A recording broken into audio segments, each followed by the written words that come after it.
Broadcast is now starting. All attendees are in listen-only mode. Hello and welcome to today's webinar, Solar Photovoltaic Project Design and Development Part 2. My name is Cody. I'll be your moderator today. This webinar will last for 3.5 hours, and we do have some notes to cover before we begin. Please be sure to be logged on to the webinar through your own individual connection so that we can accurately prove attendance in the event that you or Half Moon Education are audited. We require individual connections so that you can access the quiz at the end of the webinar. The quiz will automatically appear on your screen after I end the webinar. If you are unable to successfully submit the quiz, you can access the quiz via the thank you or follow-up email that is sent about an hour after the webinar has ended. Certificates will be issued for today's webinar. If you did not successfully submit the quiz after attending the webinar, please be sure to complete the quiz through the thank you or follow-up email. The certificates will be sent via email in PDF form, and if you need your certificates sooner, please reply back to any emails you have received regarding these seminars or call into our office. We will be taking questions throughout today's webinar. If you have a question, you can ask them in the questions area of the GoToWebinar panel.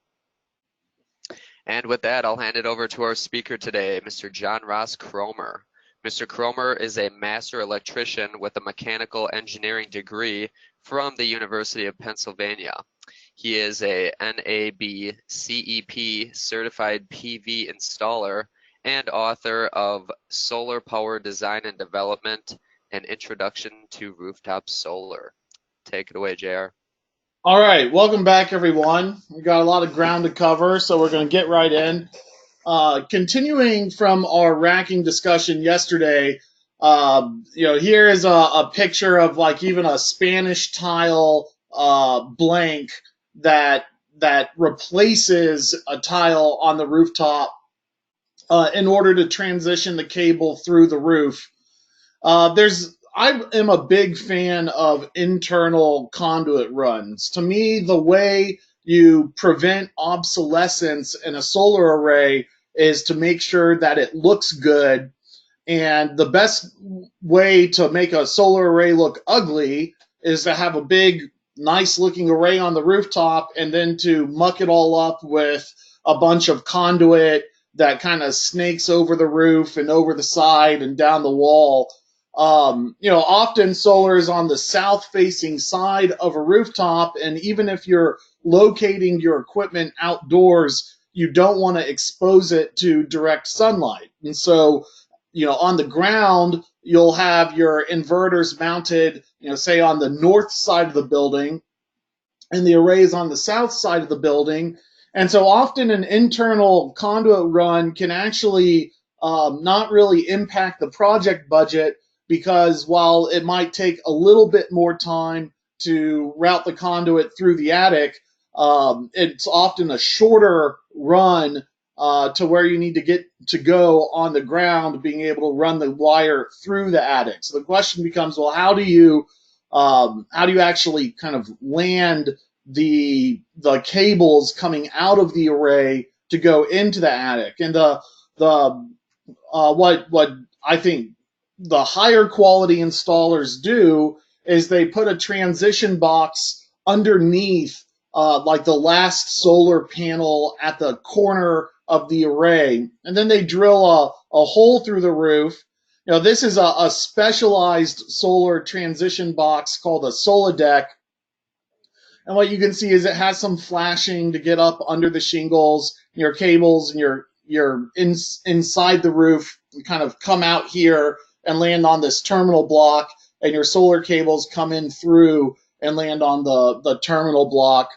Of course, this is a specialized box that costs about $100. There are cheaper ways to do it in a code-compliant fashion. You can get flashed pipe boots at your local hardware store, and then come up through the pipe boot and transition that way. The only caveat that I'd say about buying kind of generic off-the-shelf components is that you only have about 4 inches of clearance if you want to hide this underneath the solar array. So by the time you get to the pipe boot and the box, you're right at that upper limit. Whereas the more specialized, kind of solar specific rooftop transition boxes, what you can see is, unlike a box you would buy at Lowe's or Home Depot, that would be, like at least a 4-inch, if sometimes a 6-inch deep junction box. This box is only about an inch and a half, tall, so it fits nicely underneath the array. Although with careful planning, you can usually rig something up using off-the-shelf kind of generic parts. The thing about DC conductors is by code, they're required to be, when inside the building, they're required to be in metal. And often that's confusing because you think metal and you think grounding. So sometimes the metal conduit serves as a ground path, although that's usually with solar, you're running your ground conductor inside the conduit. And so the confusing part is the DC metal conduit requirement is not for grounding, but instead for physical protection. And so, in a sense, it's not necessarily fair. It's kind of like DC discrimination, in the sense that, we don't have a requirement for feeder cables from AC to be inside of metal. So you might think, well, running a bunch of conduit as a retrofit through an attic can be a difficult task. So what I do is I'll generally buy what's called an MC cable. It stands for metal clad cable, where the conductors come inside of the cable and it's already wrapped together. Now this is expensive stuff, for a one circuit MC cable, you're looking at just under $3 a foot. When you're looking at a 2-conductor cable where there's 2 positives and negatives plus a ground inside this MC cable, you're looking at $3.50 a foot or more. So it is expensive, but it makes the install go very fast, and it's also very easy just to throw this kind of pre-bundled cable, up through the rooftop and string it down through the attic. And then what I'll commonly do is come out the soffit of the roof on the other side and land on the inverter. Now, the only thing you have to be aware of with MC cable is that it's rated for damp conditions rather than wet conditions. And so outside of a building is commonly considered a wet condition unless where you're landing is sheltered, such as if you have an open garage, like an awning that you drive underneath so that's not exposed to sprinklers and rain. So you can do this 2 ways. One, you can stub up some EMT through the soffit and land on a box, although sometimes the slope of the roof and the location of the soffit is very narrow, so that becomes difficult. So what I'll commonly do is run about a foot of MC cable out through the soffit and then transition into EMT outside the building, but still in a location that's protected from direct exposure to rain by doing that transition right underneath the soffit. So the other thing that I'll do with my MC cable is upsize it to number 6, even though that might be one size too large. Most installers will do number 8, and it's not necessarily bad to do number 10. But the reason why I go for number 6 is this MC cable comes with an undersized ground. And the minimum ground conductor for grounding the solar array up on the rooftop, the minimum size is number 8. And so I'll pick a number 6 MC cable so that I can take advantage of the number 8 ground that comes with it. And that allows me to use the ground cable and not run separate ground cable alongside it. And so that's the kind of the most code compliant, easiest way to do an internal conduit run that I know of, is to use 6-4, where there's 4 conductors, or 6-2, where there's 2 conductors, and that will give you, 6-2 will give you 1 solar circuit, 6-4 will give you 2 solar circuits, plus your ground to get you up onto the rooftop, at which point, your ground and your conductors can land inside this box, and then you can transition it to the array to land on the array ground and land your solar conductors, onto your MC cable. So, yes, that MC cable is expensive, but it makes the array look real nice, and then often by going into the attic, you have a much more direct route to where the inverter is going to be landed. And by keeping all of your cable inside and tucked up under the array, you achieve a very pleasant aesthetic effect, where the solar array just looks like it's kind of magically hovering above the rooftop without any cables coming out of it. This is kind of the name of the solar game, is going and finding all the specialty bits and parts to make that MC to EMT transition easier, and also to be able to find the right fittings to go on the end of the cable, such that you don't have to have, in this case, what's called a LB, or even a larger box to make the transition, to try and keep it all in conduit, to avoid the box entirely on the rooftop. Although it's a little more nuanced than that, as we'll get into in inverter selection. But the point of it is, there's a lot of pre-assembly you can do on the ground, whether it be by buying pre-bundled cable, or making your rails and mounting your electronics and running some of this home run conductors on the ground to avoid time on the rooftop. And that does 2 things. One, it improves the install, because less time on the roof is safer, better workmanship. And 2, it protects the rooftop, because you're not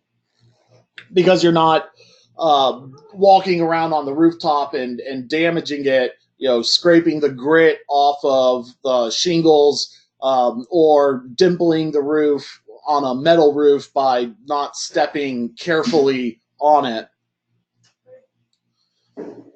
One of the specialty tasks when you're building these kind of what are called home run conductors that go from the array and transition into the rooftop, or if you're building a jumper cable to go from one section of the roof to another section of the roof, is what's called an MC4 connector. And what the MC4 connector does is it allows you to splice 2 cables together without using a box. So the up on the roof, the cable is a different cable. It's a little bit more robust. It's literally called PV cable, or PV wire. And the jacket is very thick, and that's to one, when it's rated for direct exposure to light, and so it has to be thicker so it doesn't deteriorate. 2, it's thicker so that, if you're pulling it through metal or scraping it along the roof, you're not going to shave off the jacket and cause a ground fault. So this is kind of the one of the more specialized tasks of solar installation. There's a special MC4 crimping tool. And, what you do is you strip off the end of your wire, stick it in there, and crimp it on, and then put it into, this housing. So, you can get MC4 crimp tools that are cheap on Amazon, that get the job done. But there are more specialized MC4 crimpers that become quite expensive, that do a little bit more in terms of cutting the cable and stripping the cable and managing it. Not that you can't do that with a regular cable stripper and just the crimp tool itself. yesterday we were talking about landing our attachments 4 feet on center and staggering them such that they hit every rafter as you go across the rooftop. The next step is to add additional supports to take care of kind of peculiar cases. One is that the corners of the array are subject to higher wind speed, and so it's a good idea to go in and at the edges of the array, go smaller than your 4 foot on center spacing and add, just a couple more attachment points to make sure that the corners of the array are more like a 2 foot on center spacing, just to give them a little bit more support. And then the other thing to keep in mind is that if you're in an area of heavy snow, and so I would define heavy snow as snow that is like up in the very far north part of the United States where you're going to get snow on the roof every year, and it might be 6 inches to a foot of snow, or in a blizzard maybe even more than that. So if you're in Buffalo or Minnesota or Wisconsin, the next thing to keep in mind is that the weight of the snow will tend to put more weight along the bottom rail of the array. And so there have been instances of the weight of the snow putting so much weight on the array that the attachment points crush through the roof deck. And that can be avoided by reinforcing the bottom row of rail with additional attachment points, even going with a 2 foot on center spacing just for that bottom row to give it some additional load distribution. Because if you double the number of attachments along that rail, then you're going to have half the amount of force at each individual point load. So when you're planning your array layout, you want to consider aesthetics. So this was a design that came to me from the developer, and I looked at that and it's like, well, if I put that on the rooftop, it's asymmetrical. It's not continuous, and so either we're going to have to go into the roof at 2 points rather than 1 point, or run some kind of ugly conduit and jumpers across the rooftop. It just doesn't look very good. So instead, we kind of reconfigured it to make it a more symmetrical array layout. And in this particular case, this portion of the roof was walkable and it had an attic space underneath it, whereas the upper part of the rooftop was a steeper tilt and it was a loft ceiling, so we didn't have attic space underneath it.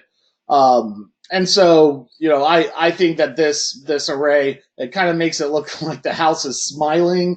But, what you can see is we still stayed away from the dormers for shadows. And then we, had a continuous array. So we only needed one transition into the rooftop, and it's nice and symmetrical.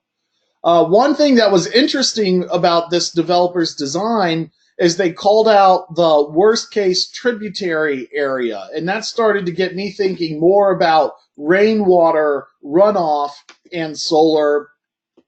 Because what would normally happen, now this is a metal roof, so it's not as important, but imagine this was a shingle roof and you get rainwater, hitting these shingles, and it's kind of in a distributed fashion. But now what happens is the rainwater lands on the surface of the module and then shoots off the rooftop. So the concern is if this rainwater is now all being collected by the array, then wherever it starts hitting the bottom side of the array, if that's a shingle roof, it can start eroding the shingles that are located right at the bottom of the array. At the same time, if you put the array all the way down to the very edge, the concern is that the water could overshoot the gutter and then get down on the foundation side of the building rather than being shuttled off through the gutter, which is not good for the structure. Of course, not all clients have gutters, especially in Mississippi. But what you can, what the best thing to do is kind of put just a little bit of a lip at the bottom of the rooftop so that the rain will hit into the gutter and not impact the roof unless it's a light, gentle trickle, which I'm not as concerned about as compared to a torrential rainfall. I haven't seen this issue discussed in the solar industry, but I imagine as the industry progresses in age, that we'll start to see some rooftops whose one line of shingling begins to deteriorate. In areas of heavy snow, the same thing can happen with snow. As snow collects on this array and it begins to slide off, and it'll just mound, right here underneath it. So when planning your array layouts, it's best, if you can, to go from the bottom of the roof all the way up to the top of the roof in order to get that rainwater, and snow, not mounding on the rooftop, and also shuttling the precipitation into the gutter rather than overshooting. There's just some kind of finer array layout tips.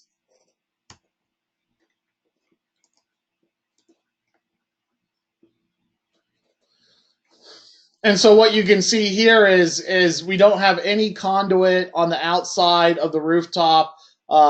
Even though we're not using the most expensive racking system or the most expensive all black solar panels, from a distance, the silver lines on the surface of these panels begin to vanish as you get further away. And then as far as our racking goes, we just cut the rail with a sawzall to fit exactly where it needs to go so that the ends of the rail just end right at the end of the array. And so I think that black never goes out of style. And so if you have a very well looking all black array with no ugly conduit on the rooftop, it won't matter that this array, 20 years from now, that the modules seem kind of obsolete or out of date because of future advances in the industry. If it generates electricity and it looks good, then it's still functioning, even though it's getting on in the years.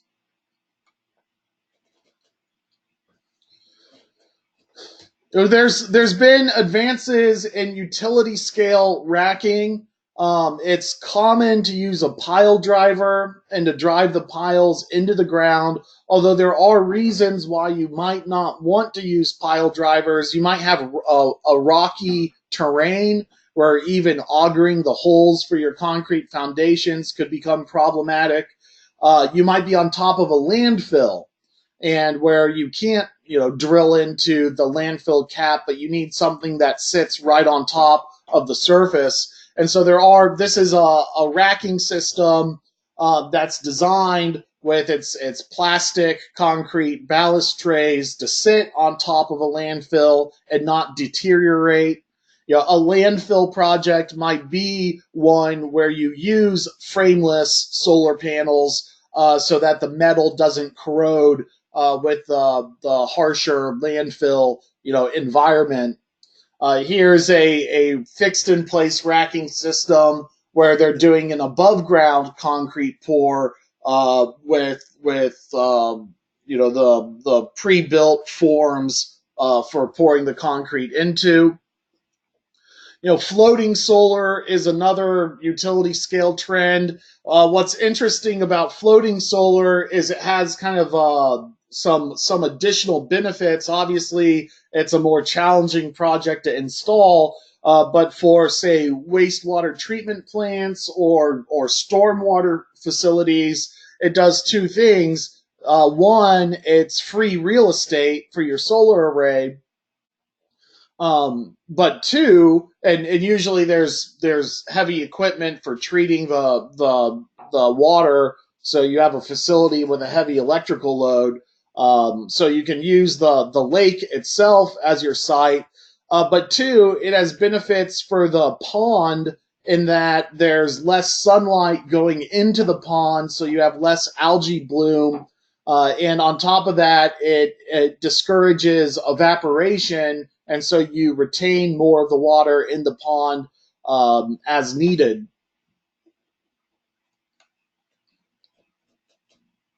And so this system that's designed for landfill covers is very similar to systems that are designed for commercial flat rooftops, where you have a tray that the concrete ballast blocks go into that kind of sit on the roof. Now, when you're doing commercial flat roofs, this kind of method is the common method. This particular system is made out of fiberglass instead of metal. Most systems are made out of metal. Um, I'm not a big fan of putting loose concrete throughout the roof, though. I'm kind of hard on the solar industry for pushing this kind of form factor for a few reasons. One is that the bottom edge of the panel is only sitting a couple of inches up off of the rooftop. And on a lot of particularly older buildings with flat rooftops, the roof begins to sag and you get pools of water that don't always make it to the drain. And so, that's if you get pools of water accumulating on your flat roof, you might want to elevate the array up off of the rooftop a little bit more. Sadly, those elevated racking structures cost more money, and so the manufacturers have stopped making them because solar installers like something that's a little more simple. The other problem I have is that you're putting a bunch of loose concrete across the rooftop, which I think in a fire, maybe the fire started inside the building and is not the solar array's fault. But the concern that I have is a hole being burnt through the roof of the building, and then all of a sudden your loose concrete blocks start crashing through the inside of the rooftop. It's not very hard on a flat roof. It sounds scary to poke a hole through a flat roof, and certainly solar installers that don't have a lot of roofing experience are going to be wary of that. At the same time, on commercial rooftops, there's plenty of things that poke holes through the roof. This drain vent to get water off of the roof is literally a hole in the roof. Your air conditioning units put giant 4-foot by 4-foot holes in the rooftop. And so the way that, that's the realm of a roofer and how to appropriately flash the TPO membrane or the membrane of your rooftop so that water goes where it's supposed to go and stays out of those penetrations. But if you put just a scant number of penetrations, often you're just anchoring the corners of the array, and then the rest of the array ballast, the array weight just keeps it on the rooftop. With a couple of anchor points, you can eliminate the concrete on the rooftop, not have as much dead load on the roof that wasn't designed there to begin with, and eliminate the safety hazard of the concrete blocks. But the conventional design is to use these ballast trays with the concrete blocks across the rooftop. Although, there's issues with that. Not all rooftops can support the weight. And so what the solar installer wants, which is a very easy, non-penetrating job site, may not actually be the best thing for the structure. It's something to keep in mind.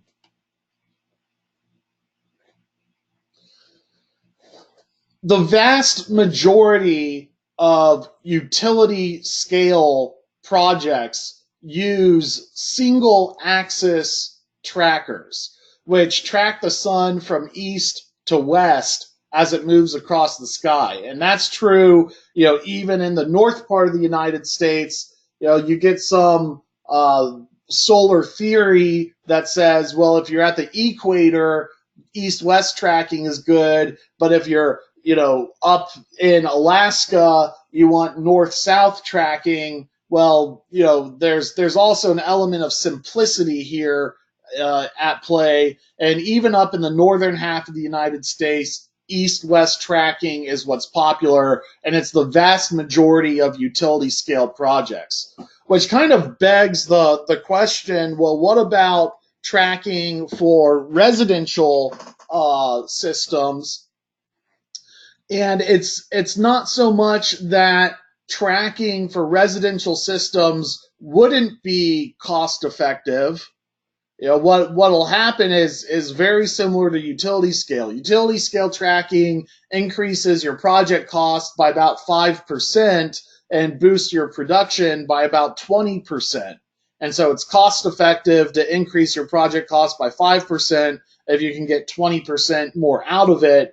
By the time this kind of scheme is scaled down to the residential level, it becomes a little bit of a wash, where you might be increasing your project cost by 15% and getting 15% more production out of the array.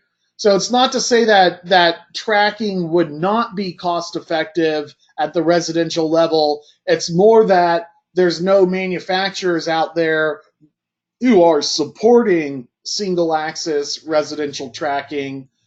There are a couple that are doing double axis residential tracking, but I have not found that to be cost effective.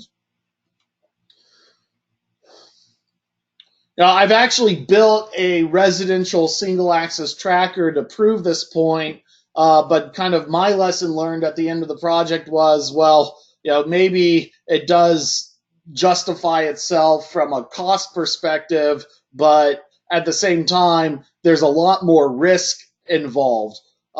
It's very simple to do a fixed in place ground mount system and just add a few more modules to the design.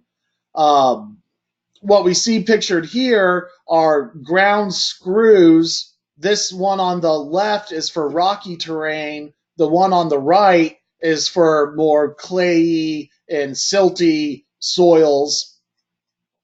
And what that can allow you to do is go into the ground without concrete. And so I've actually used on a recent project, I used these helical posts. They were driven in with a bobcat. Now, the bobcat that you need has to have extended reach, and it has to have an upgraded hydraulics package in order to have enough torque to twist these ground screws into the ground. But what's nice about them is it's not so much that the concrete is more expensive, because the helical posts are expensive as well, but you don't have to deal with getting the concrete out the site. And depending on how remotely located your site is, that can be a hassle, especially say in off-grid homes there might not be a good access road out to the site for your concrete. It's just something to keep in mind, that there are kind of concrete-free solutions that would eliminate the need for augering out, holes into the ground for your concrete, or doing above the ground concrete forms. The one problem I've run into with the augering out your concrete forms, on a residential ground mount, you don't want to rent a pile driver to drive 6 or 7 posts into the ground, or 6 or 8 posts in the ground. But at the same time, most of your concrete-based ground mount systems are going to want to see a foundation depth of about 7 feet. And the problem is your bobcat with your auger attachment, you might get an extension bit to go onto it so you can get a little bit deeper down, but they typically only go down to about 6 feet.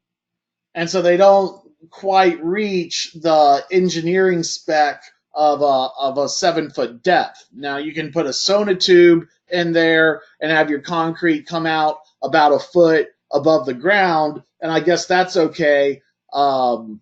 But the ground screws and the helical posts are really no big deal to install either. The cost effectiveness is about the same, but you free yourself of having to, that means you only need one piece of equipment to rent. You can get a Bobcat with an auger attachment and transport all your material into the job site and then drill your posts using the same Bobcat and not have to schedule the concrete rental.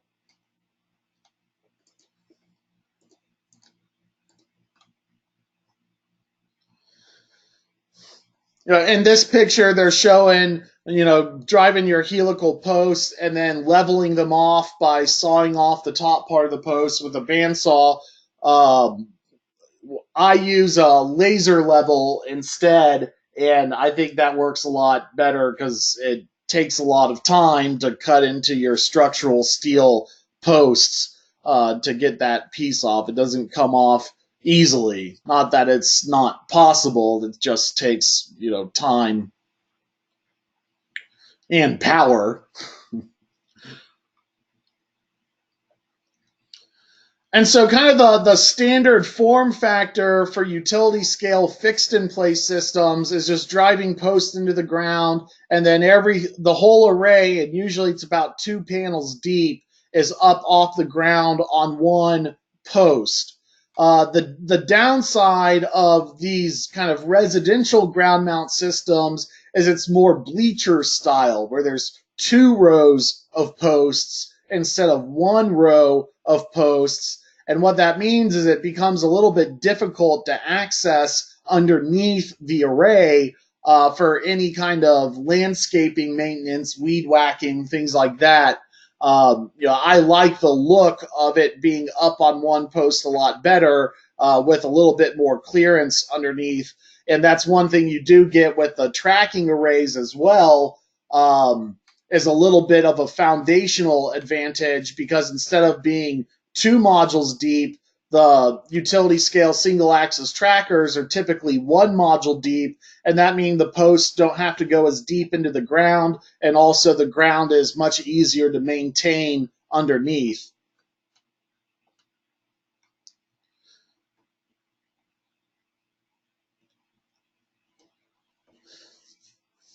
And so, the conventional wisdom says for residential ground mounting, tracking does not make economic sense to just buy more solar panels and do a larger array.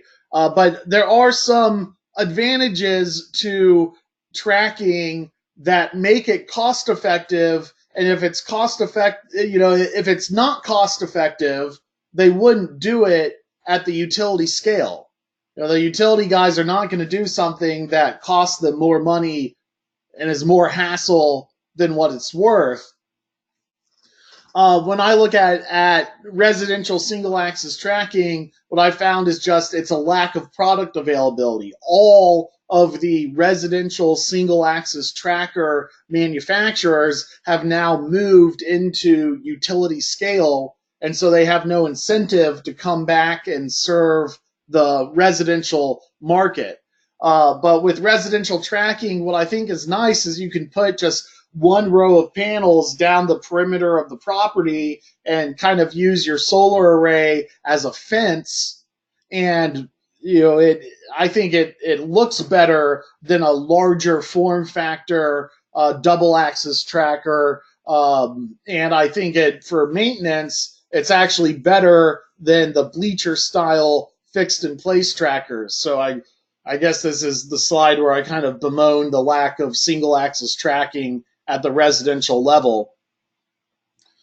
When you do tracking, it does a few things. One, the frame of the module is kind of used as the support of the module to cantilever it, instead of having these additional rails that bridge the 2 support beams, and then you're putting rail on top of rail on top of rail. You're eliminating a lot of that underlying foundation structure, and you're also getting rid of the need for single posts that have deep foundations or double posts that have shallower foundations but support a lot of modules.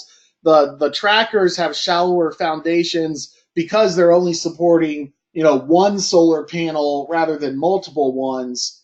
What's shown in this picture is what we were talking about at the beginning of class yesterday, those 72 cell modules that are a little bit taller and get you a little bit more bang for your buck. Whereas here we're using 60 cell modules, and we probably could have used 72 cell modules instead. But this was our kind of prototype single axis tracker, and we wanted to really over engineer it to make sure we didn't make any fatal design mistakes.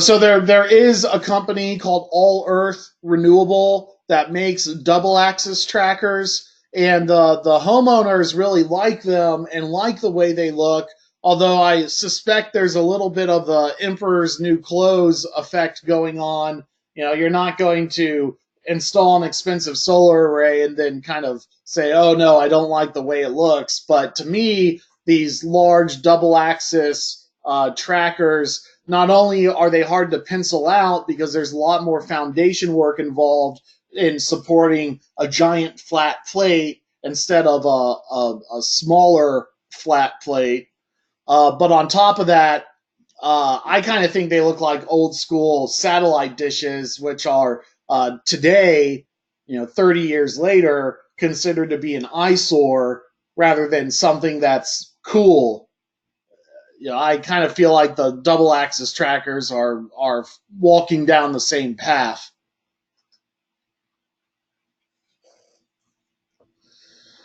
Now, utility scale trackers also have the benefit of selling every single kilowatt hour that comes out of them to the grid. And the more solar that is installed on the grid, the more your midday production goes up and the less valuable your midday production becomes, and the more difficult it is to ramp up and down to that midday production, such that shoulder production becomes more important. And tracking, single axis tracking, gives you that additional shoulder production. What we talk about in our off-grid class is that in off-grid design, you're already oversizing the solar array regardless of if it's tracking or not. You're building such a large solar array that in spring and in fall, your production is just sky high and you're going to have too much electricity. Your batteries are always going to be full at the end of the day. And so you don't need that extra production except for maybe, cloudy days in the winter or maybe storm cycles in the summer. At the same time, you're not getting much production on those cloudy days, and that's what your backup generator is for. When you're tracking in off-grid, the thing is your production will start a little bit earlier, and so you'll take a little bit of load off of your batteries in the morning, but then what will happen is, good off-grid design is based around filling up those batteries all the way to the top every day. And so, you might have some reserve capacity left in your battery bank for going multiple days in a row without sun, but on a typical sunny or even partly cloudy day, you want your batteries to end full, go throughout the night, and then charge back up again to full. And so, when you get that additional production boost with tracking, it just might be that your batteries fill up sooner. It's not that all of this extra production is going to translate into less use of your batteries. So, maybe residential tracking has less of an incentive than utility scale, because with utility scale, you have that contract for selling every single kilowatt hour that comes out of it. And then for, residential tracking, that might be something you're considering for off-grid. And in off-grid design, you get a lot of stranded electricity, so you just may not need that additional production.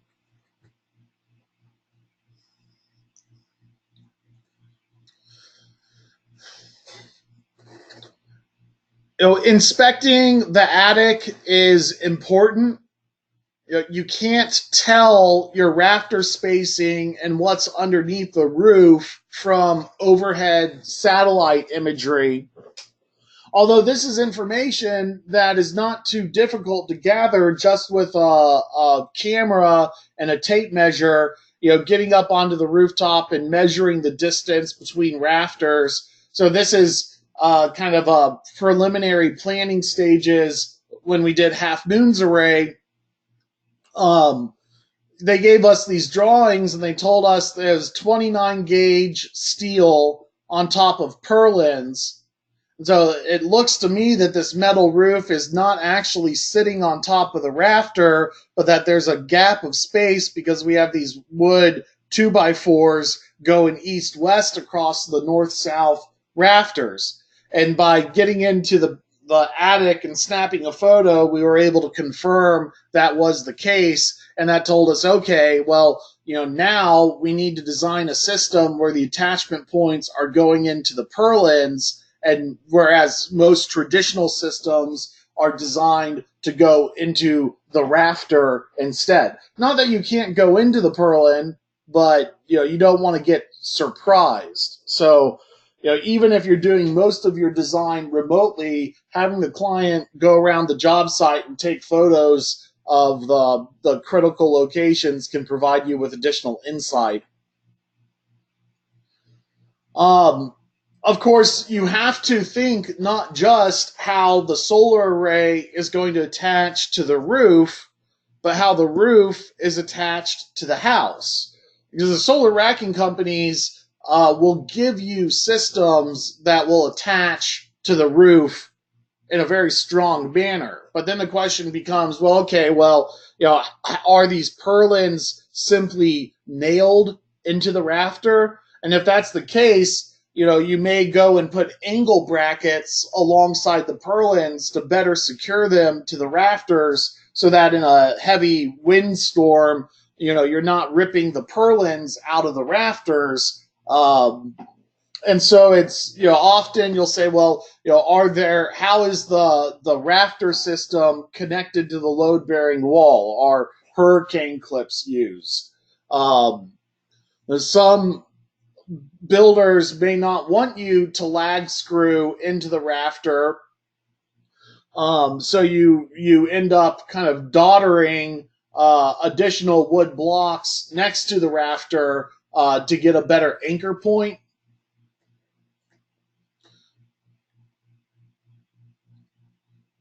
And there are structural engineering companies that specialize in analyzing the roof truss for solar.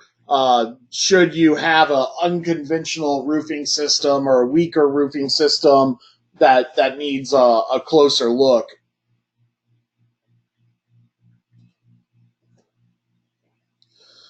Now, your racking companies, when you're going to design your array layout, most of them give you loading that the solar array will put onto the roof or what their racking or fasteners are capable of.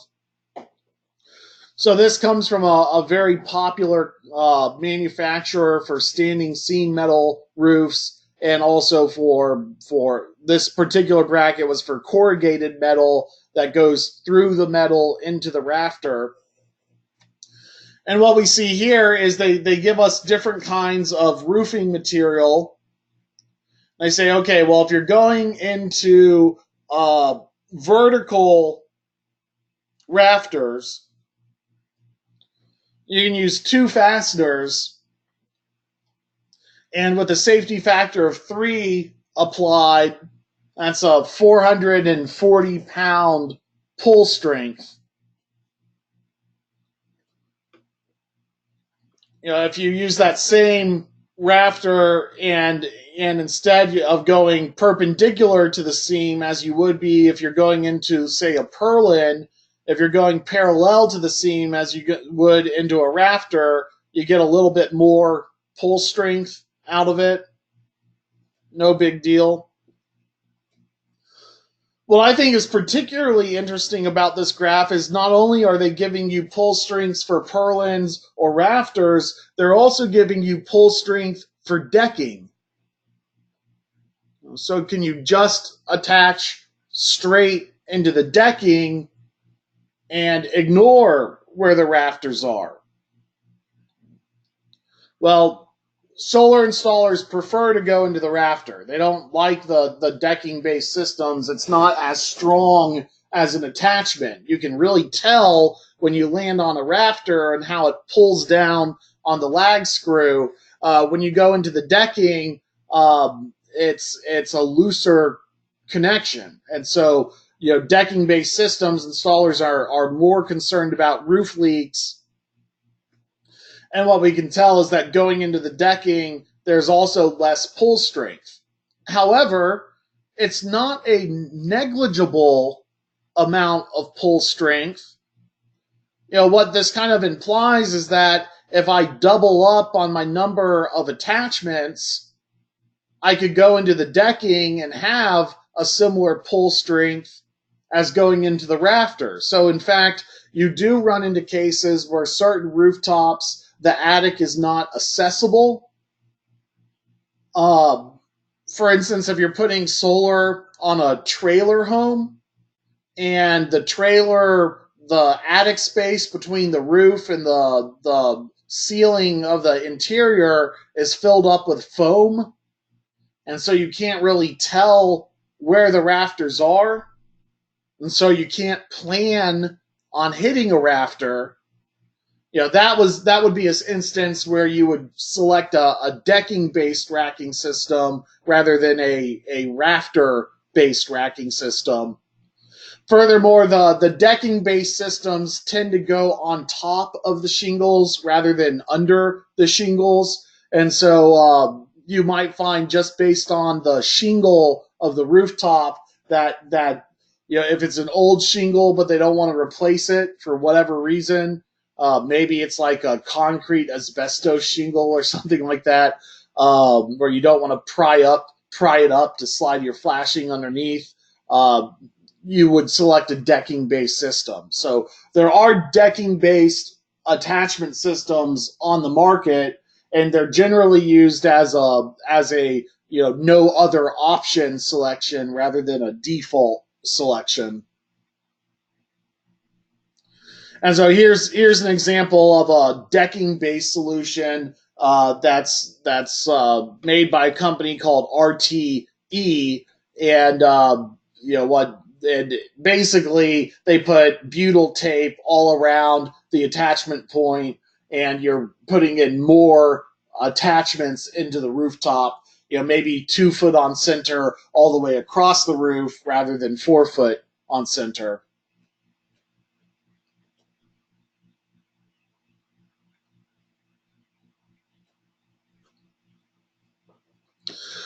So here's an example of a rail-less racking system, which is my default on standing seam. And the reason why I default to rail-less on standing seam is because when you go onto the seam itself, you're only about 2 inches up off of that roof deck, with another 1 inch on the module frame. So when I do my interior conduit runs underneath the array, I have to make sure that transition is no more than 3 inches rather than the typical 4. Instead, when you have a solid attachment and then you have your L-foot bolting into that attachment, and then you have your rail bolting along the L-foot, and your module goes on top of the rail, you get a lot more clearance off that roof deck, maybe 4 inches, and then the module. So you get, 5 inches of clearance up off the roof deck.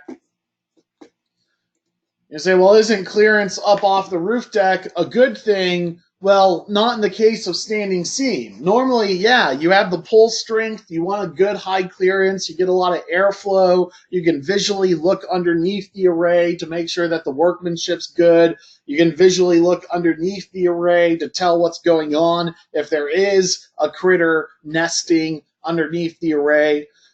The problem with standing seam is that it's kind of the weakest attachment because there's no lag screw going down into the rafter. Instead, the only strength you get is the clips that connect the standing seam roof to that decking. And so we're basically in a decking-based racking system rather than a rafter-based racking system when we go with standing seam. And so by getting rid of the rail, one is you don't have a long continuous rail going throughout the array that could, under certain wind deflection, put an uneven amount of uplift force on one particular attachment point, which is why you go on to every seam, is to keep that much more rigid. When you don't have that rail go across, then you just get the force of the panel right on the seam itself with no transference to its neighbors. And so it's a little bit more structural. But also, by keeping it closer to the roof deck, you get less wind underneath that module picking it up and less force on the array. And so for standing seam, my default is to go with a railless racking system, even though it's more difficult to install because it's better structurally for the roof. Then again, it's still not as strong as drilling through the metal rooftop and having that stronger attachment. And most homeowners, they're like, well, I'm doing a metal roof so that it won't leak, so I don't want you to drill into the rooftop. Well, from my experience as an installer, looking at these kind of butyl tape attachment points, it's a very, very solid connection, and I'm much more concerned about the roofing screws that drill through the metal and anchor it to the roof leaking than I am about my solar rails leaking. You get specialized roof screws that have this little neoprene washer that provides you a little bit more waterproofing than a typical roofing nail. And then what I don't like are the systems that are designed for like trapezoidal form factors that sit on top of the ridge. Again, the line of thought is, well, when you're up on top of the ridge, you're going to get less rainwater than when you're down in the valley. But the problem is you're not biting into the rafter, you're just biting into this gauge of metal. Your metal roof may not have a thick enough gauge to make it seat very well, and so you have a wiggly racking system, which is going to cause a leak. And B, you can often, even on a trapezoidal roof, just go down into the valley with a more positively secured attachment. So there's really no need for these trapezoidal mounting brackets.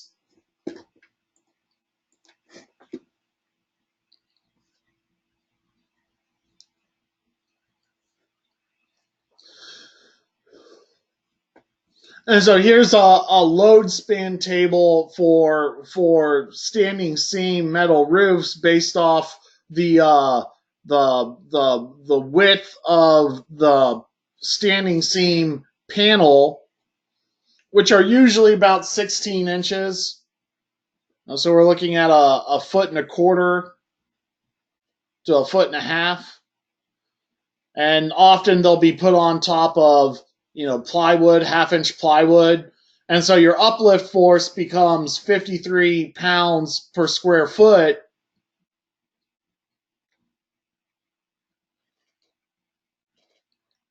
And what that means is that if I go and I do my attachment points not on, every single seam going across the roof, but I skip and I go every other seam or every third seam, at that point, I'm now going not 1.25 inches to 1.5 inches between attachments, but now my attachments are going, 4 feet, 5 feet, and they're not, the roof may not stay on, and, may not be rated for that. And so hitting every single seam as you go across is important.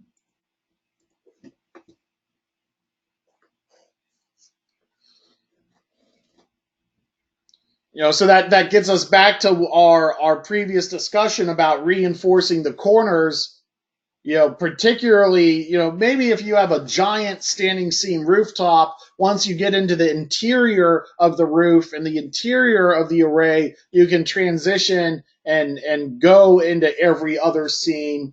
But especially around the edges, around the corners, you need to rigidly adhere to that every seam attachment.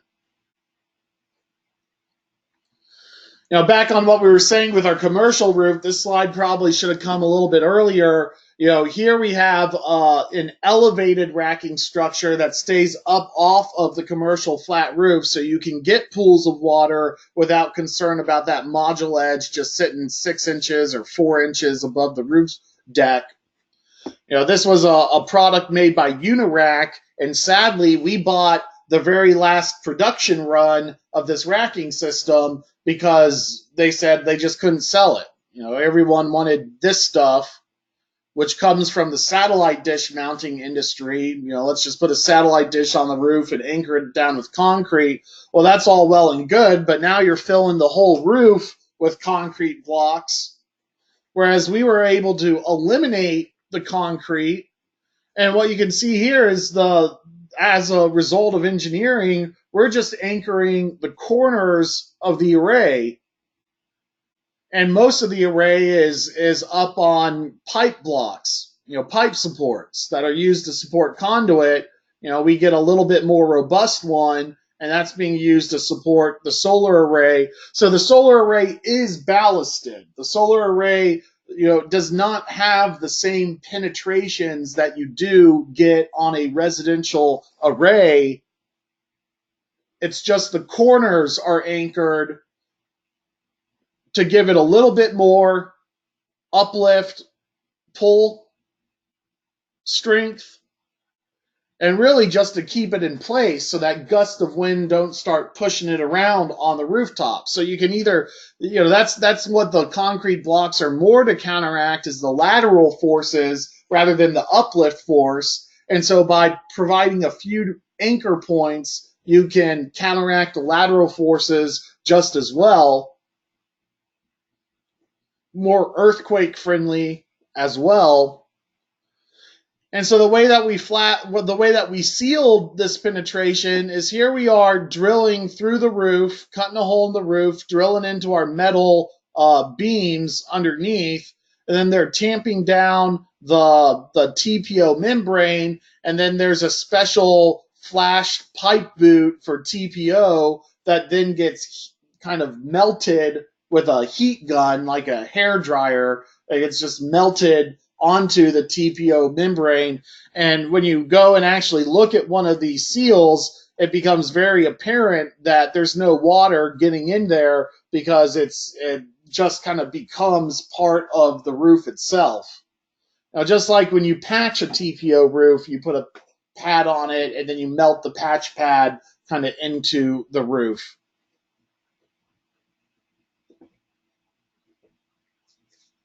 Now, of course, if you do go with a decking-based racking system, there are ways to reinforce the decking, how it attaches to the rafter underneath the roof itself by, using glue, or stronger fasteners.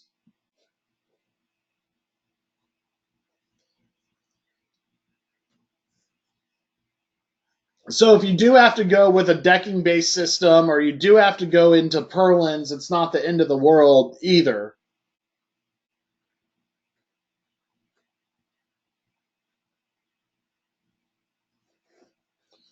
Okay, so how do you go from an array layout into a racking bill of material? Well, your solar racking manufacturers have sizing software available on their website for once you know your array layout, once you know how many rectangles are going to fit into the larger polygon, you just replicate that array layout in their online, freely available, manufacturer specific sizing software. So here we're taking the half moon layout, and this one we're using SIGS panels, which are a little bit smaller, and they go into a landscape mode, which is actually kind of better to go in landscape on a purlin roof because the purlins are going east-west, and so your solar rail is going to go north-south, and then your modules are going to go in landscape across those north-south beams. On a rafter system, it's just rotated 90 degrees. On rafters, your rafters are going north-south, and so your solar rail is going to go east-west, and so your solar panels themselves will be in portrait rather than in landscape.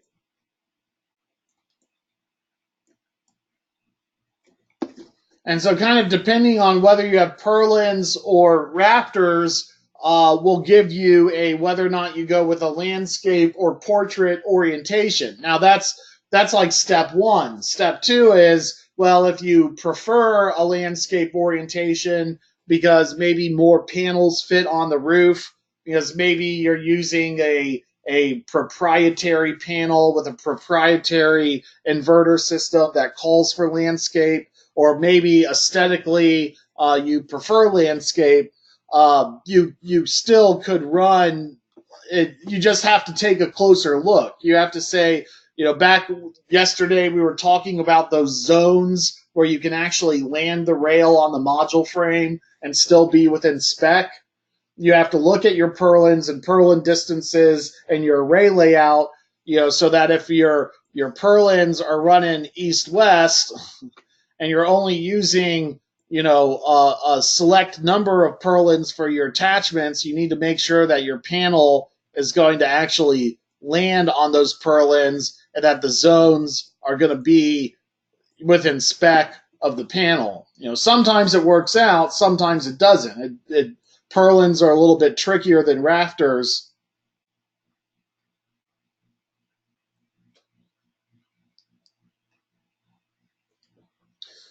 If you're only going into some purlins and not all purlins, then you may want to get into the attic and then at least reinforce the purlins you're attaching to the rafter of the roof. So in this design software, we're actually taking the array layout and then moving it to, building that exact layout visually. And this alternate racking software, we're simply saying, okay, one section of the array is 3 modules for 2 rows. Another section is 3 modules for 2 rows. Another section is 4 modules for 2 rows. So that's like the sections that are in between the skylights. And then the last section is 17 modules in 2 rows.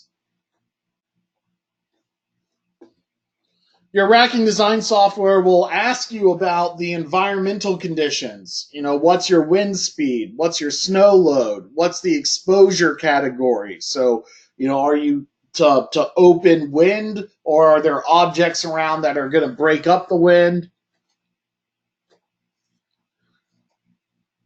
Here it's asking, are you going into north-south rafters or east-west rafters?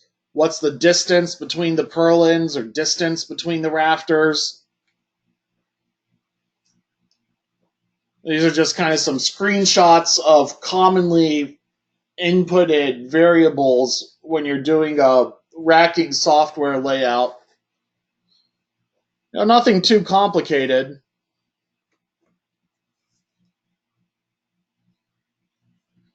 And so finally, we get to the end. We've put in our array layout. We've put in our building information. And what it's asking us is, okay, well, we have 3 different kinds of rail. We have the XR10, the XR100, and the XR1000.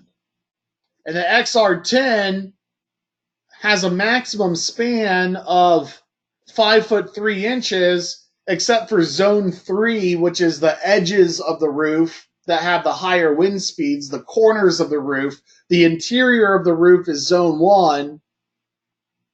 The roof cap and the eaves are zone 2, and the corners are zone 3. So it says, well, if you stick to anything but the corners of the roof, the XR10 has a 5 foot span, but if you go all the way to the corner, it has a 4 foot 4 inch span. And then they give you a cantilever span as well. And what that cantilever span is it helps you achieve the hover-like effect for your array, because you have your kind of L-foot attachment that gets lag screwed into the rooftop, and here comes your rail that attaches to the L-foot, and then you put here's a solar panel that's landing on the rail, and then the very last solar panel sticks out over the final attachment. So the final attachment is underneath the array as opposed to sticking out the side of the array, because that would look ugly. So we get rid of that, and instead just keep our racking underneath the very edge of the array. So we have a little bit. Here's our L-foot again. So we have a little bit of a cantilever for the last rail, and the final module comes and lands on it. And then either down on the ground, if you're good with your measurements, you pre-cut it down on the ground, or you just get up on the rooftop with a Sawzall and very carefully cut the last bit of rail. And most manufacturers have a little cap that goes over the end to hide any rough edges. And so you only get a little bit of rail, just enough for your end clamp to stick onto, to clamp down onto your module frame and hold it in place. Some of the more expensive racking systems will take this last bit and use the underside of the module frame rather than the exterior of the module frame to truly hide everything underneath. Although I don't think it's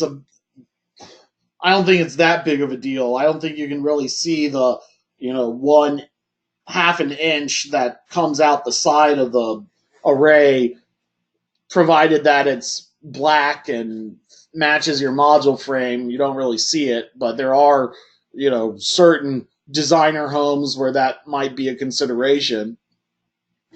What I think is more interesting is here we have an XR10 that has a lesser span, the XR100 has a longer span, and the XR1000 has even a longer span. And so it says, well, why wouldn't you want to use the longest span possible? Because the longer your span, the fewer attachments you have. Well, the fewer attachments you have, the more load you have on every attachment. And so what's common is your engineering will come back and say, no, you got to do 4 foot on center. You got to hit every rafter as you go across the rooftop. And so you might not need the thicker gauge rail because you don't need that longer span. You might say, hey, if I'm only going 4 foot on center with all of my attachments, I want the cheapest rail possible because I'm spending all my money on the attachments. And so, I don't want to overpay for my rail because I'm already, within the spec of this span. So that's kind of interesting that you might actually find yourself using less robust racking rather than more robust racking. So here we are at the end. We've put in our spacing between attachments. We've put in our array layout. And it's telling us, okay, you're going to have a down force of 170 pounds. We're having an uplift force, and this is saying inside the array, our uplift force is 100 pounds. If we go to the corners of the rooftop, our uplift force is 3 times that amount. So the corners of the array do experience much stronger wind load than the interior of the array. And the corners of the array, if they're on the corners of the roof, experience the greatest wind load, as opposed to if the corners of the array were within the array perimeter, within the roof perimeter by a couple of feet. And so what I think this is interesting is we go back to that discussion of, well, are decking-based racking systems strong enough to keep the array on the rooftop? And what this is telling us is that, yes, in fact, if we use, this particular S5 attachment and we're just going into the decking, we have after a safety factor of 3 is applied, we have a uplift strength of 170 pounds. And this is telling us that, well, actually, if we went to the corners of the roof, it would fail because our uplift force would be 300 pounds. But if we stuck to the interior of the roof, our array would be fine because our uplift force would be 100 pounds. That would be within our spec and our safety factor.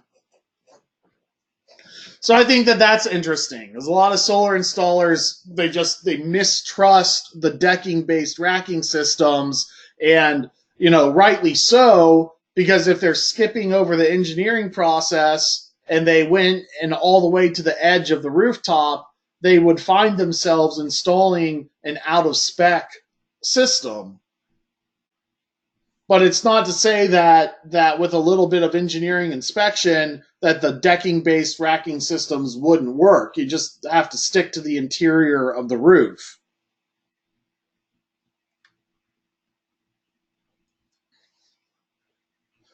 So finally, we select our rail, and it gives us our bill of material. It tells us how many sticks of rail we need, how many mid clamps, how many end clamps, how many flashing kits with the lag screws, how many rail splices we need, because our array is 110 feet long and our rail is only 16 feet long, or 11 feet or 14 feet. Our grounding straps, our attachment bolts. And what I think is interesting about this is at the very beginning of the program, we showed you a balance of system material for a 4 kilowatt array. And that was a project where we had built the first 8 kilowatts. And a few years later, the client was ready to expand his array. And he was handy. He had built his house. He had done his air conditioning system. He built the truss. He built the roof.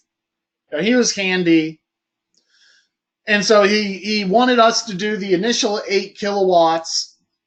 And then his thought was, well, a few years later, he would go and build the last 4. And we designed that with the system in mind. So when we, the way that you do that is, you put the conduit in, and you might even run the cables and just leave them up there disconnected. The problem we ran into was his array by that point was 4 years old, and the modules that he had used were no longer the modules that you could buy. And we wanted to make sure that aesthetically the system matched. So we wanted to find the same modules, except now they're few and far between.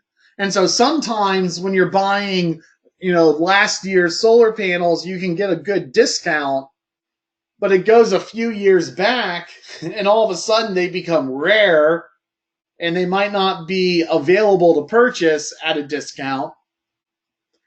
And so we did some supply chain research, and we found one distributor that had the modules that we needed. But the problem with this distributor is that you go to their website and they say, we don't sell to residential one-off orders. If you want to do a residential one-off order, you have to go to our partner distributor and contact them. And guess what? They're a lot more expensive. But even though we had never ordered through this distributor before, it's one of the online solar wholesalers, because we were able to go to them with a complete design, because we said we needed this many modules, which we knew they had because we had signed up for their email list. And instead of saying, well, we need a system and we need some racks and we need some inverters, we were saying, okay, you distribute this racking product. We've done our racking design. Here's exactly what we need. And we need this many modules and this many inverters. They sold it to us. They were able to quote us the system in a half an hour, and we were able to pay it and get it shipped out. And it didn't cost us an arm and a leg. We were able to buy the modules at a clearance price rather than a scarcity price.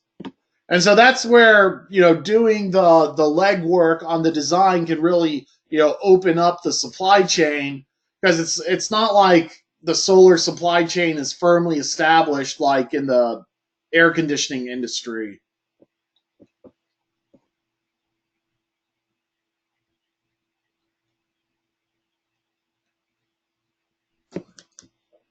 All right, let's talk about inverters. Here the solar cells go onto the module. The solar modules are wired up into what we call DC strings. We talked about that yesterday.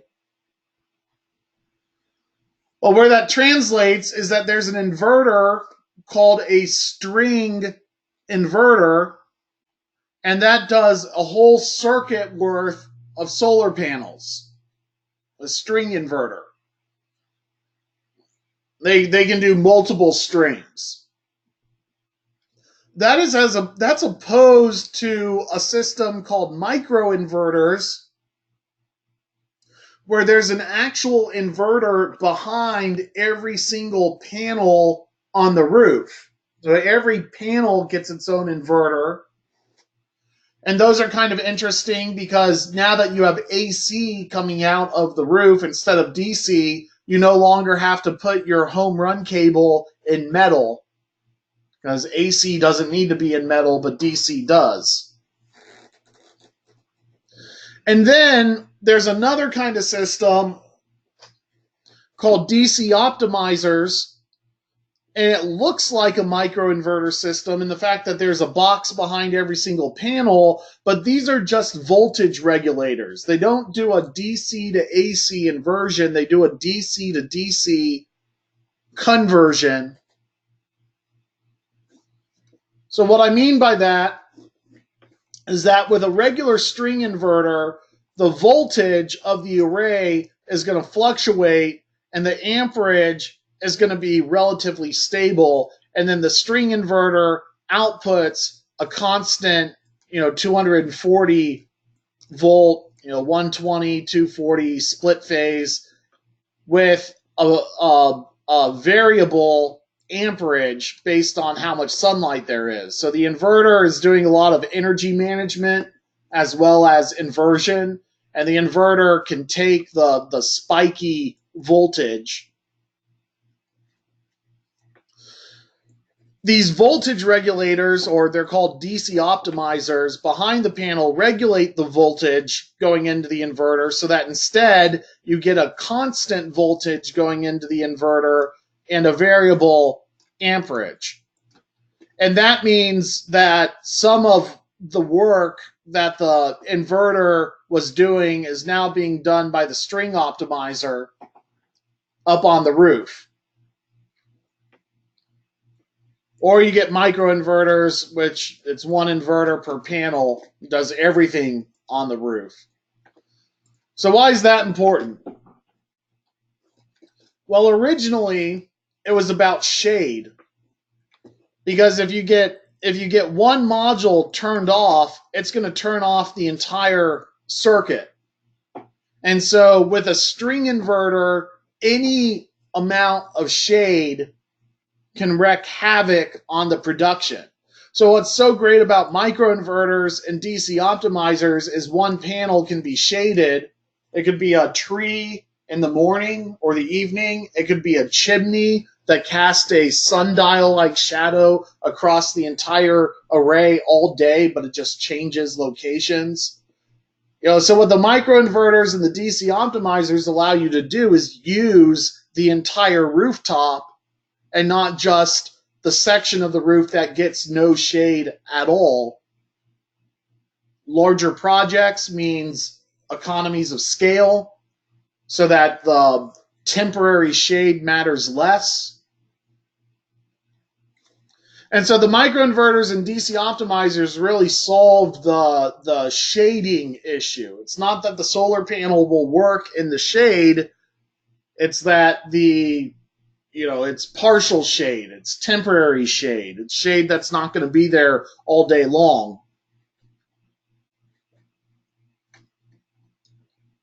And so the microinverters are made by a company called Enphase, and they got to market first. And so we see in 2010, it was just string inverters, and then Enphase starts to pick up speed, and then all of a sudden, SolarEdge with their DC optimizers comes to market, and SolarEdge kind of eats Enphase's lunch and is now a larger company than Enphase is. And the reason is the buying one inverter for every single panel on the rooftop is more expensive than, or buying individual inverters for the roof is more expensive than buying one inverter for the entire system. And so SolarEdge kind of split the middle. You still buy one inverter for the entire system, but it's a little bit more than a string inverter, because you're still buying the module level voltage regulators, but not as costly as the microinverter, because you still have that one central inverter. And so SolarEdge became very popular. And there are commercial equivalents of these things as well. This is what they look like up on the rooftop, the microinverters.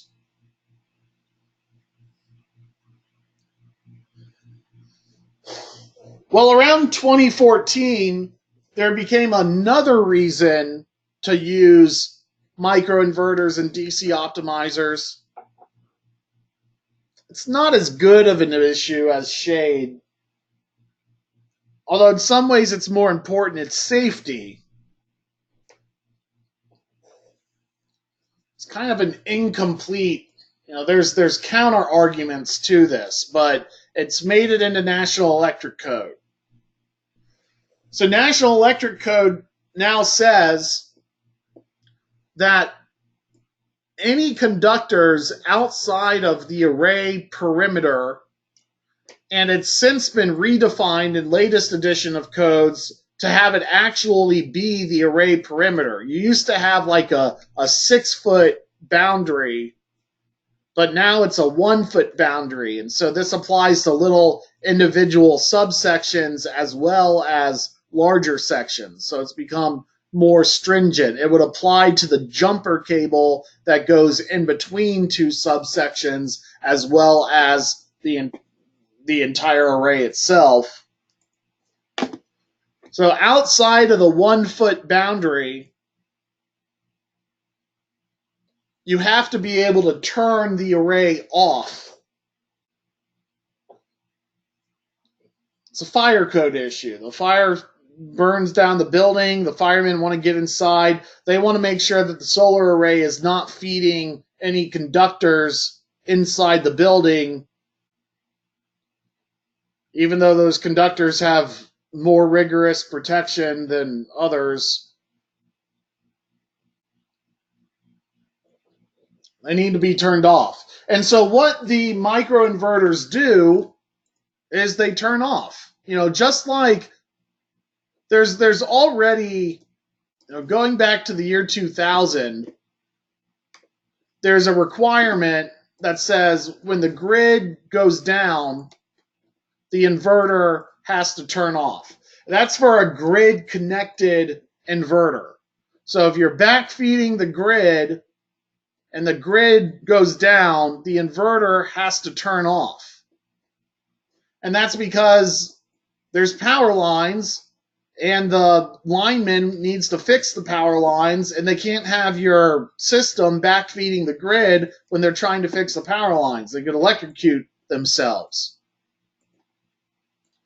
Well, now it's when the grid goes down, not only does the inverter have to turn off, but your home run circuit has to turn off as well.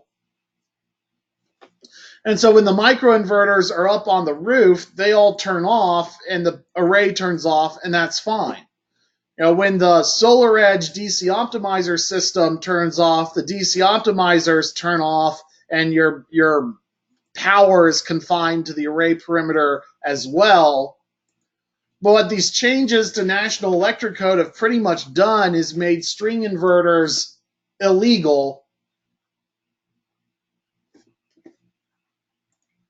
Well, there is an exception.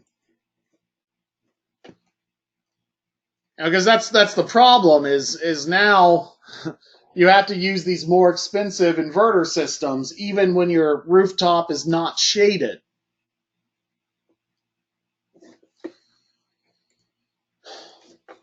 The exception is your transition box can be a smart transition box. And it's not just that you take all the conductors from the array and feed them into this box, but then there's an additional relay circuit that's run down to the inverter that sends a signal up to the box to disconnect the conductors within the array perimeter. So this only applies to rapid shutdown combiner boxes or transition boxes that are within the array perimeter, and you still have to deal with little subsections of the array, the jumper cable needing to be de-energized. And so that's another reason why it's best to, don't have little odd panels all willy-nilly. Just go for, continuous arrays that are more aesthetically pleasing as well. And so it's not that the string inverters are completely disallowed. It's just that they are only allowed in very limited circumstances, which are when you have a solar array that is completely contiguous and you locate the transition box within the array perimeter. Now, what I like to do is I like to actually now no longer put that box up on the rooftop. I like to sneak it into the attic and put it on the underside of the solar array inside the attic, because if something goes wrong in that box, I want to be able to service it without having to get up on the rooftop. But that's not allowed in all jurisdictions. Now, that's something where you have to tell the inspector ahead of time what you want to do to see if they sign off on it or not. Because what the string inverter companies are saying is, hey, by putting all of these boxes up on the rooftop, now you have failure points. And it's much more likely that one of these microinverters is going to fail on you than it is that the building's going to burn down. And rooftops are dangerous. And so in the name of safety, you're creating a safety hazard, because that box now needs to be serviced. And as a guy who gets up on roofs, I completely agree with that argument. But the fire department won out. They say, well, we need to be able to shut down all the conductors outside of the array perimeter. So that's where code has fallen. Now, a lot of installers are misreading code to say that you have to use module level panel electronics. They're not reading the exception that says if you have a rapid shutdown listed array, you can get away with having the rapid shutdown box. The issue is when this code hit, a couple of things. The microinverters, even though they were providing rapid shutdown functionality, they were not listed as a rapid shutdown device, and there weren't any rapid shutdown combiner boxes on the market. But now there are.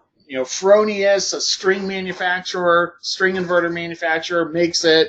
Solidec, the rooftop transition box manufacturer, makes one.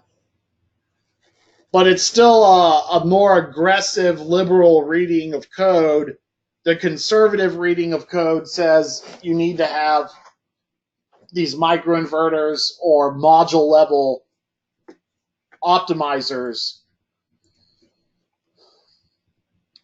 It's cheaper to use the rapid shutdown boxes and string inverters than it is to use the module level devices. So in Mississippi, I like using the cheapest option because it's the only way to make solar cost effective. But sometimes that involves educating the inspector on why you don't have to use module level panel electronics. So in general, the string inverters are cheaper. DC optimizers are the middle ground. The microinverters are a little bit more costly. So that's a typo. That should be a little bit more. More like 26 cents a watt.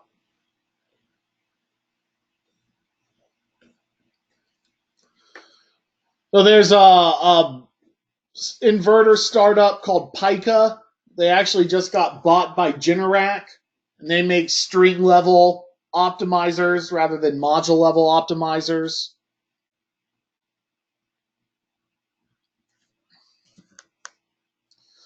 When I say when the grid goes down,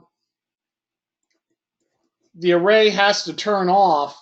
That's only for a grid connected array. If you have a battery inverter or a battery system, you have a transfer switch. And so, if you switch your house into off-grid mode, your system can still be operating. The concern is that whether or not it can backfeed the grid.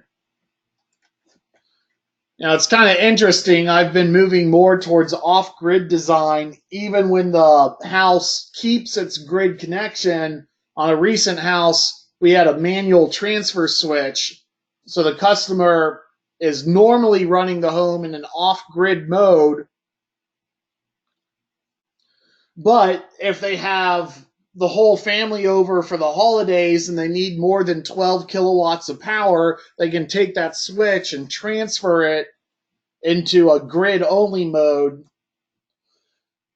So what's neat about the off-grid inverters is they don't have the safety provision of the 5 minutes that when the grid comes back up, you got to wait 5 minutes before the string inverter turns back on. So it's kind of been nice using off-grid inverters where you can just turn the power switch on and the system turns right up and you don't have to sit around waiting for 5 minutes.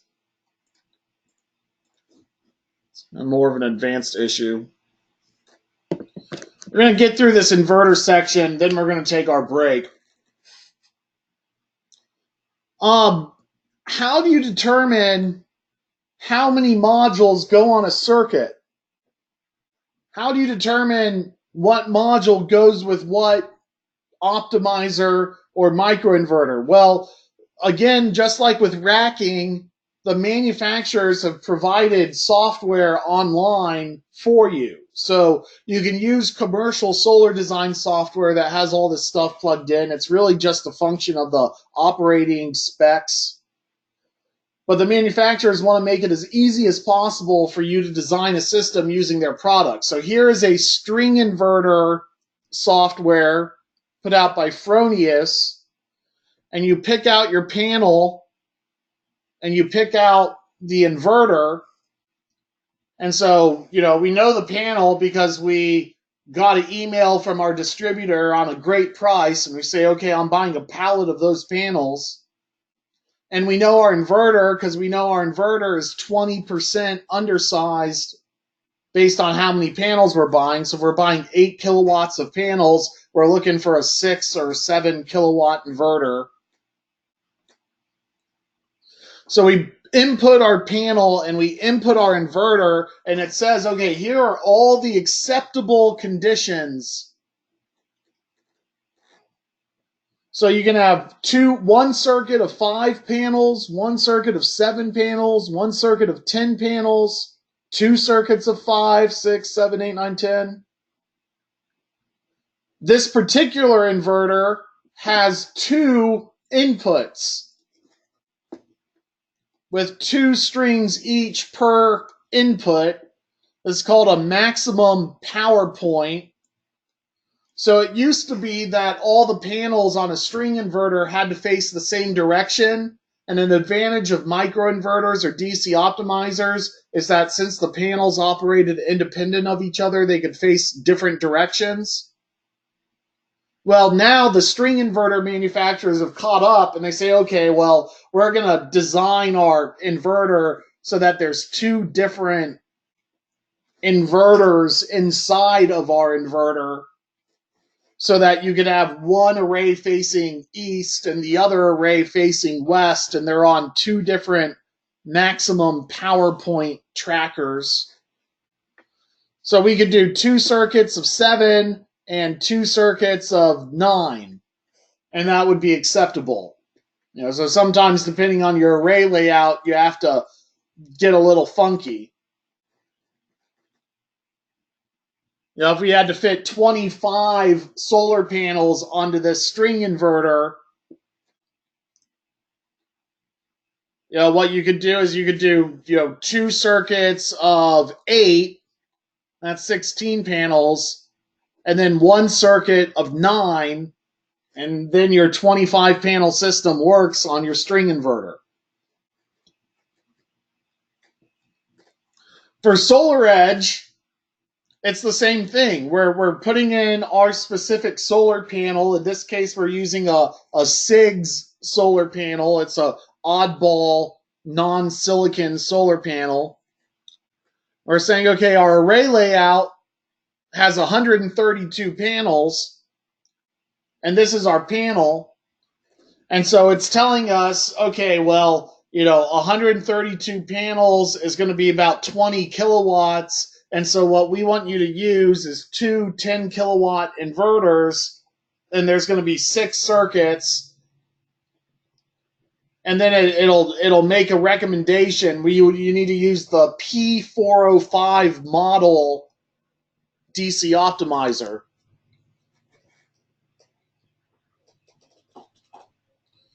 The last step is to make a map of which modules are going on which circuit. And, that's where it's best to have them be, try and have your circuit start at the end of the roof and go all the way across and end on the other side. That's a lot better than sometimes what you have to do, which is like snake the circuits through. So our first circuit starts, let me get my pin out. Our first circuit starts here, and it ends here. The second circuit starts here, and it ends here. And that makes a very compact design. But then, if you don't have this map, it becomes hellacious in terms of servicing the array. And so, as best you can, yes, you got to make this map, but as best you can, try and have your circuits be in clear, logical layouts so that an installer can figure out what's going on with the array if they weren't the original installer. But this map of how many modules go on which circuit and where is commonly left out of your project documentation, and it is critical to your project documentation.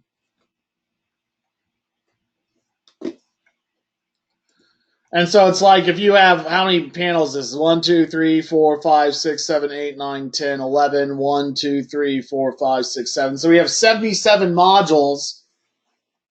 You know, if we went with 11 per circuit, it would be best to go with 11 modules per circuit and go in a landscape configuration and have your circuits just nice and logically start on one end and go all the way across and end on the other, as opposed to doing like a snakes in the basket approach where we went 1, 2, 3, 4, 5, 6, 7, 8, 9, 10, 11.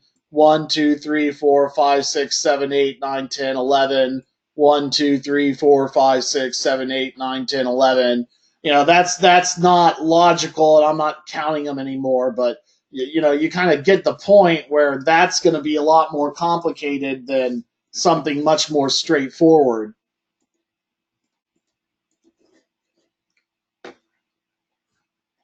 So here's an SMA inverter, and there's 3 PowerPoint trackers. And so you'd say, okay, I want 1 circuit of 7, 2 circuits of 6, 3 circuits of 5, 1 circuit of 5, whatever. You just kind of select it.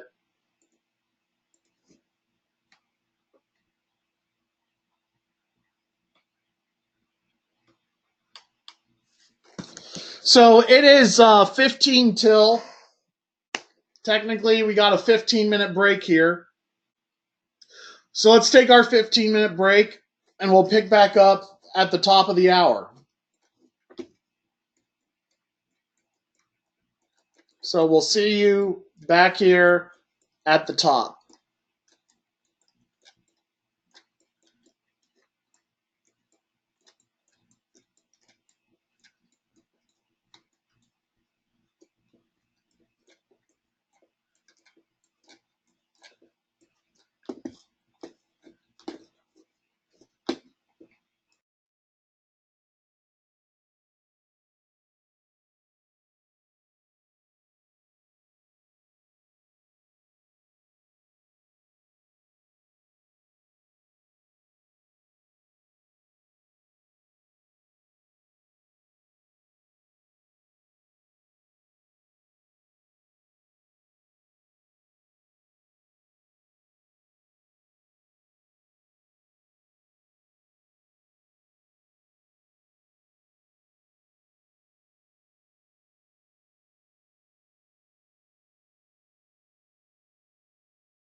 We're going to start back up in about a minute or so.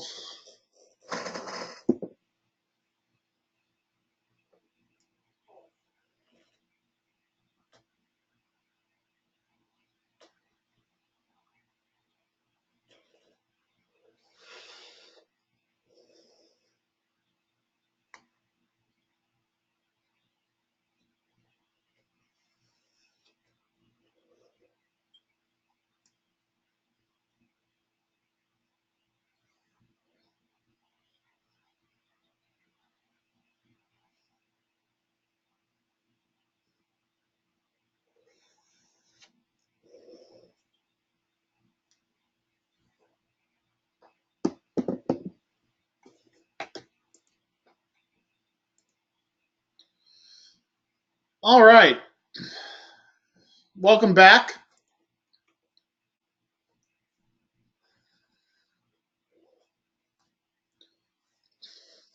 So let's just do a real quick example of string sizing before we move on.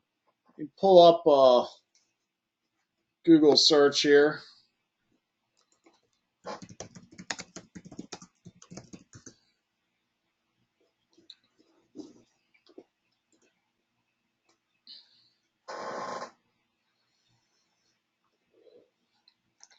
So here we are using Fronius's string sizing tool.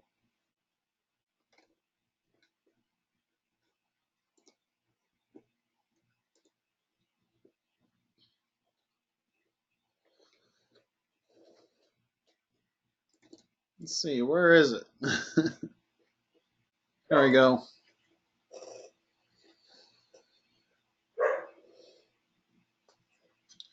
So all of these are available on the inverter manufacturer's website, either as a download or as an online configurator.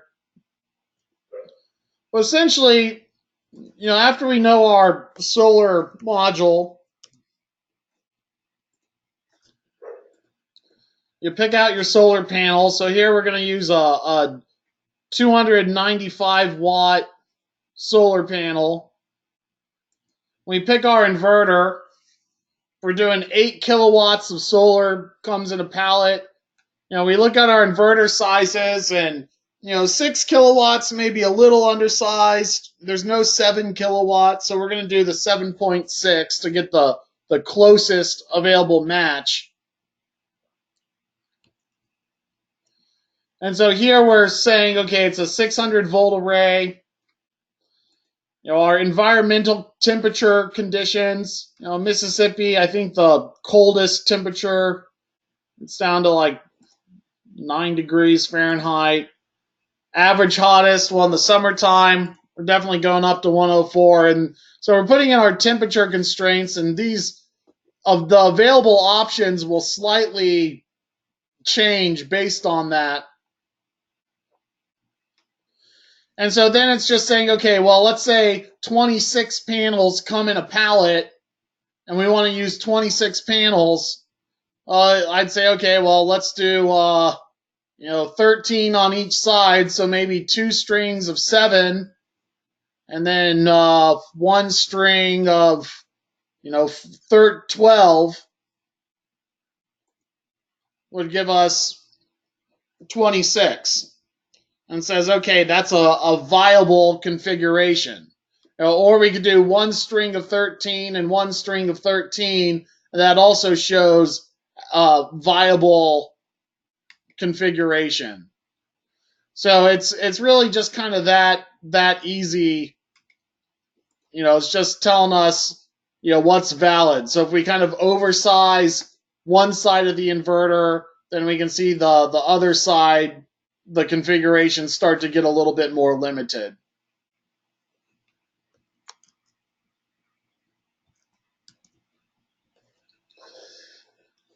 So we know how to pick out our module. We know how to do the array layout. We know how to do the racking, which gives us the racking balance of system material. So we have our modules and our racking and our inverter. So the last thing is to bring it all together for a complete electrical design. the design that you see in front of you is 100% computer generated. Now, what I've found is that you try and do your code calculations by hand, human error is going to be higher than machine error. And even things like the conductor sizing and conduit sizing, where we're using number 10 PV wire with a number 6 ground. And let's see if it tells me my conduits. No conduit. Here we're using, it's combined together, and we're using 2-inch conduit, and it's calculated our conductor fill and voltage drop and performance. All of that is a subject of National Electric Code and math. And so it can be computer generated. Now, this particular screenshot and this next one is generated using a software called Solar Design Tool.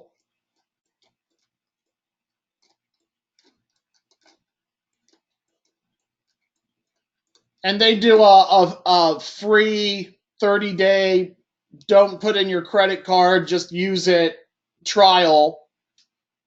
So if you want to start poking around with final system design, I recommend going to Solar Design Tool and basically, you do your array layout, select your inverter and module, and it generates this for you.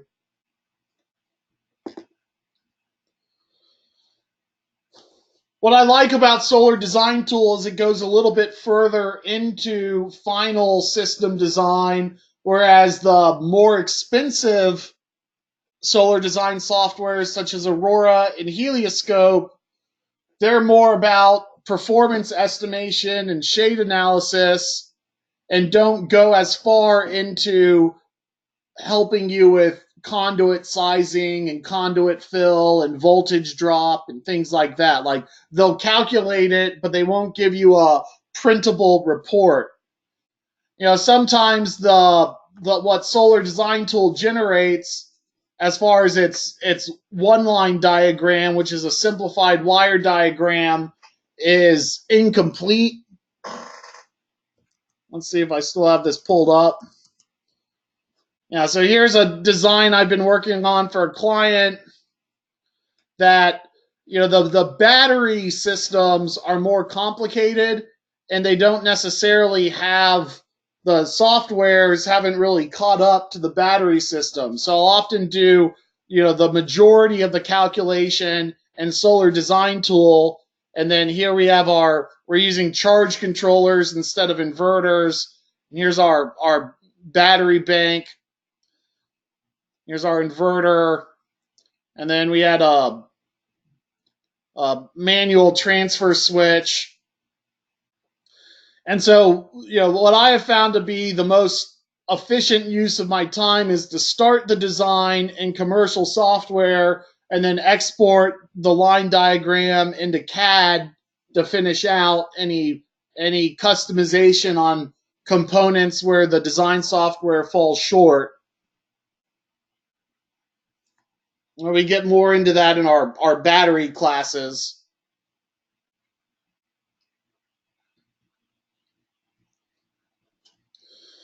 There's a question on the quiz yesterday we didn't cover in content that was talking about supply side or line side interconnections rather than load side interconnections. And that's kind of the next decision we have, is how are we going to interconnect the system to our service panel. This is the inside of Half Moon's electrical room. It's surprisingly code compliant, other than this space right here should not be used for storage. But it is kind of messy. The last thing I want to do is bring the inspector inside this room and have him look at it and say, I want you to kind of clean up some of this other stuff before you pass inspection. Instead, what I want to do is keep the inspector outside the building. Say all of my system is outside the building, so let's just show up and inspect it outside the building. So what I want to do is come in between the meter and the main breaker. Alternately, you could come in to the bottom side of the service panel. Now there's a couple of rules. One is if you come into the load side of the panel, and let's say this is a 200 amp panel, what can be confusing is this can be a 200 amp panel and you're going to have a whole bunch of breakers in here, and if you tally them all up, it might add to over 200 amps. So you're like, how do I have 300 amps of breakers on a 200 amp panel? The answer is, well, you have a 200 amp main breaker. So, not all of these circuits are going to be on at the same time, and there's no possible way to pull more than 200 amps from the grid because it's regulated by that 200 amp breaker. Well, if you go into the service panel, now we can pull in 200 amps from the main, and we can pull in the amperage of the array. Let's just call it 40 amps for discussion purposes. And all of a sudden, we can supply this panel with more than 200 amps of power. And it's a 200 amp rated panel that we're supplying with more than 200 amps of power, and that's a code violation.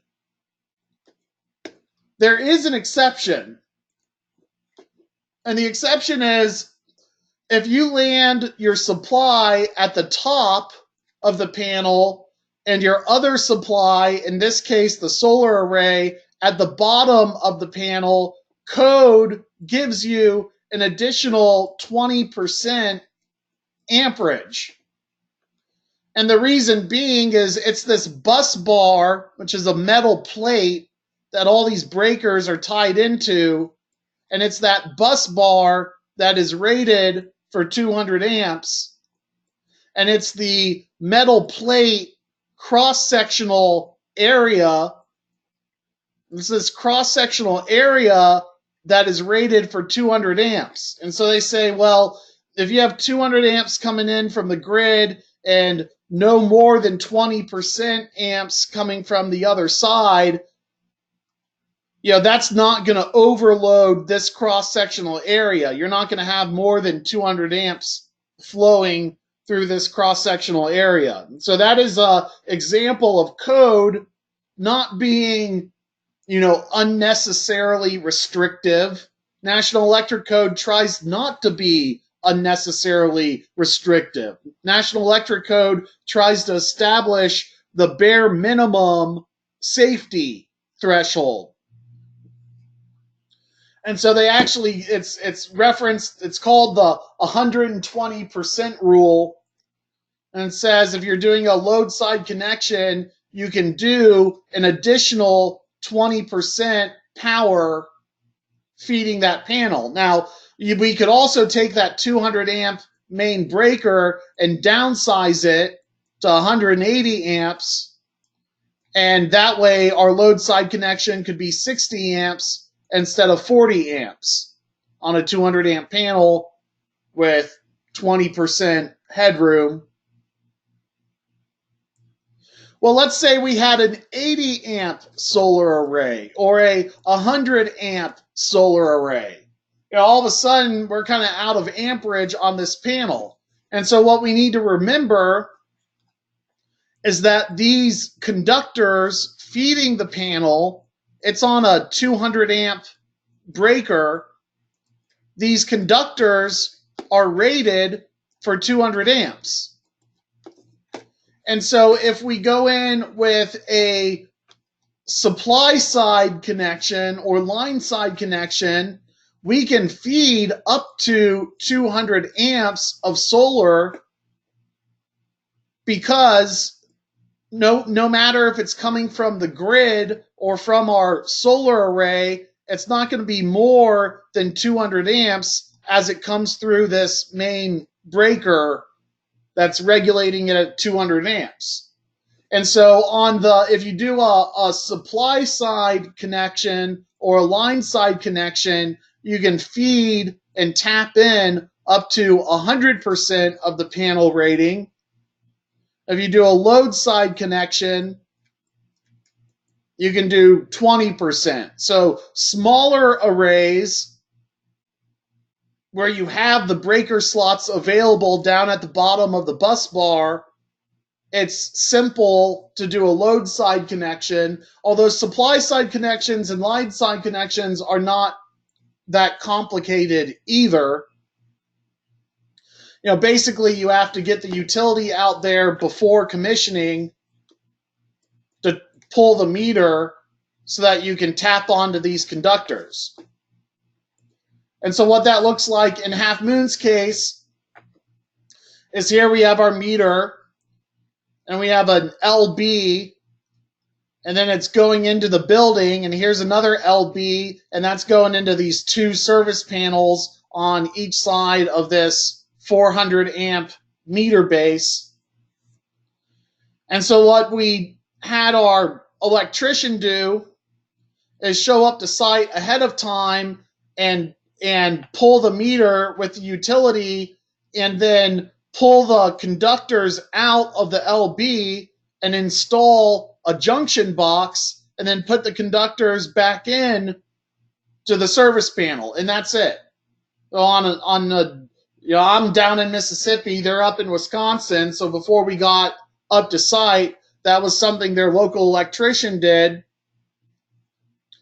And then we got up there to install the solar array. So here's our service panel.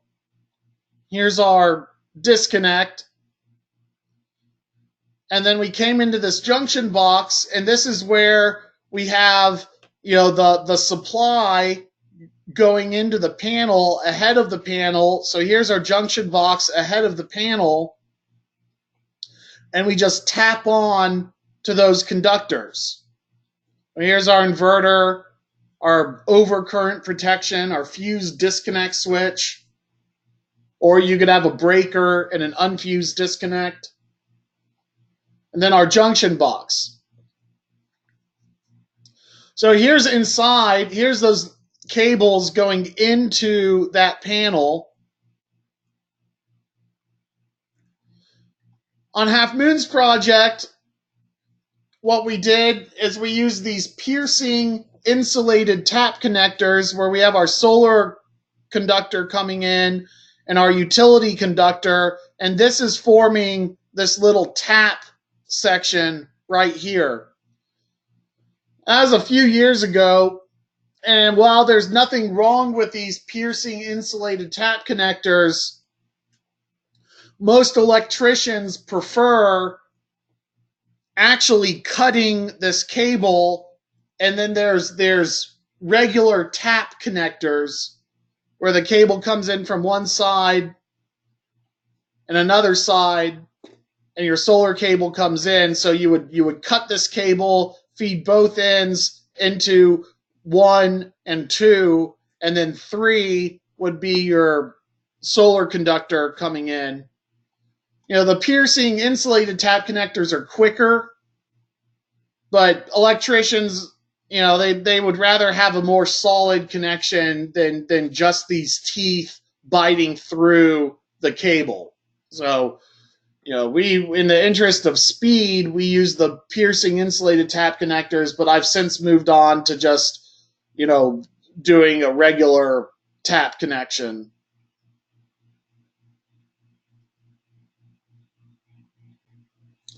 And so based on your local jurisdictional requirements, some jurisdictions require a separate meter for the solar array.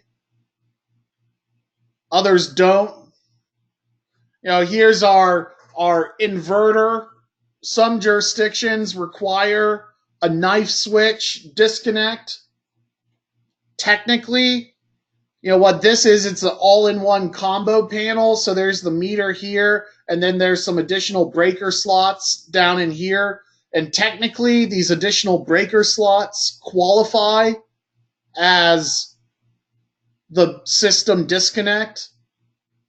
Not all jurisdictions allow it, but I usually talk them out of it. Most jurisdictions have moved away from requiring the knife switch disconnect because it itself becomes a safety hazard, since anyone can just open up this disconnect switch and stick their hand in and electrocute themselves.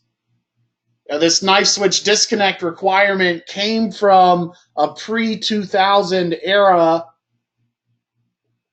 In the last millennium, these inverters didn't have the listing for shutting down when the grid turned off, and so they required a knife switch disconnect for utilities to come out and do lockout tagout. They could do the same thing with this all-in-one on a breaker. They could turn the array off and then lock out the panel. This is a microinverter system, so the inverters are up on the rooftop. This is a string inverter system, so the inverter's on the side of the building. So depending on, there's really no space on this building for the inverter. You got your gas line here, your air conditioner line here. There's really no space to land an inverter in a code-compliant manner on the wall in this space. So, a microinverter array keeps it nice and neat. Here it's a lower cost string inverter with a disconnect switch on a special solar incentive that requires its own meter and then the main meter.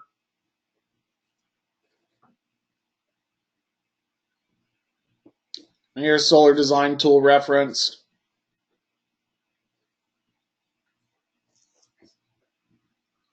Now, I guess these slides are kind of redundant. We already talked about cable clips. They kind of hook on the underside of the panel to keep your cables up on the roof nice and tidy. Rapid shutdown combiner box.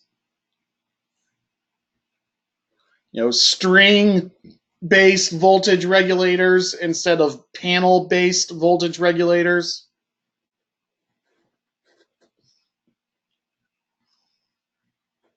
Yesterday we looked at this solar array that looked really good, except there was one place where the module was supposed to be, but there was a plumbing vent in the way. What you can do instead is just replumb the vent. This is going out the side, but you can actually go all the way up and out the top because the gas rises upwards. It's supposed to. That's actually what's behind this vent stack going so far up. So some installers will say, well, can't I just give the vent stack a little haircut and put the panel over it? Well, the answer is your sewer gas isn't necessarily lighter than air. So, the vent stacks are there so that when the gas comes out of the pipe, it'll diffuse into the air. If this vent stack were lower, that gas could roll down the roof into a window. And that's what drives the height requirement.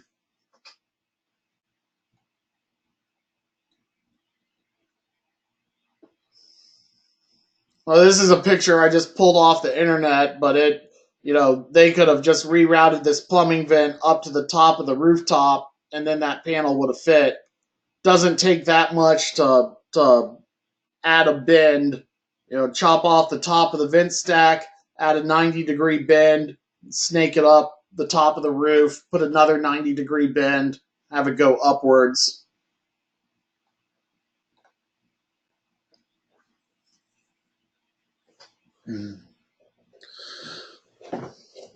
So we're doing a home in North Mississippi now where it started out as a regular home, retirement home for a husband and wife.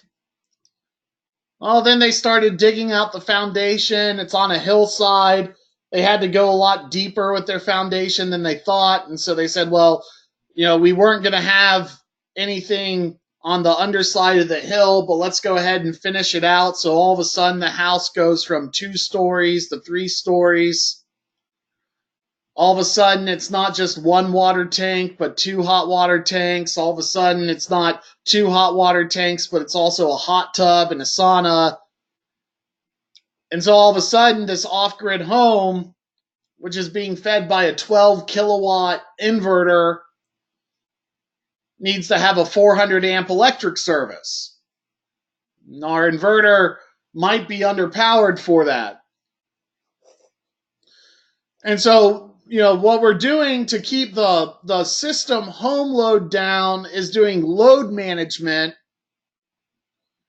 That doesn't mean that you have fewer electronic devices in your house. It might actually mean you have more electronic devices in your house. It might mean that you get the deep freeze and you fill half of the deep freeze up with water jugs, and you turn the deep freeze off at night and turn it back on during the day for some cheap load shifting, and let it coast off the thermal mass inside of the deep freeze at night when you're not opening and shutting the lid.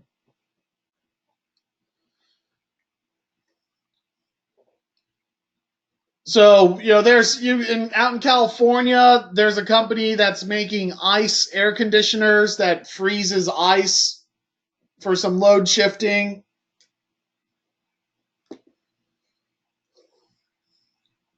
Solar Edge makes a heating element that you can put in some hot water tanks, but not all, that will use solar to heat your water in the water tank when it would otherwise be outflowing onto the grid. There's Wi-Fi switches that you can control with your cell phone. What we're doing is we're putting a energy monitor inside of the electric service panel that will monitor the home's load. And then we're putting the hot water tanks in the hot tub on switches and using a home automation platform such that when the power demand of the home gets up to 10 kilowatts of power draw, we turn off the hot water tanks in the hot tub and we adjust the thermostat settings. So the air conditioner's running too hard, they're blasting music during a party. We power down some of the heavier appliances to lower the demand of the home so that it operates within the output capacity of the 12 kilowatt inverter.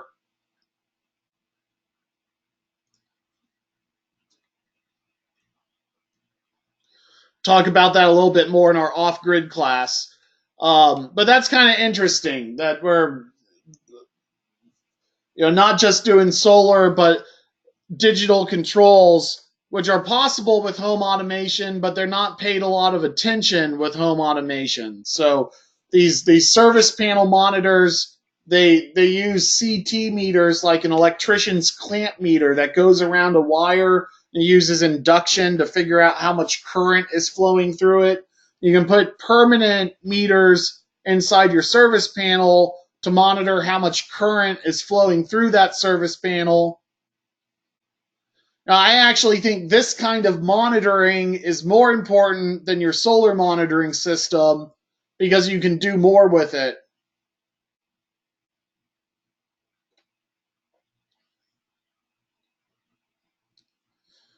Cable management on the rooftop is, it can be messy, mainly because your solar panels have all this loose, you put your solar panel here and has its junction box, and you get these cable whips that plug into the next door neighbor, but there's a lot of slack left over because these cable whips can go in landscape as well as in portrait.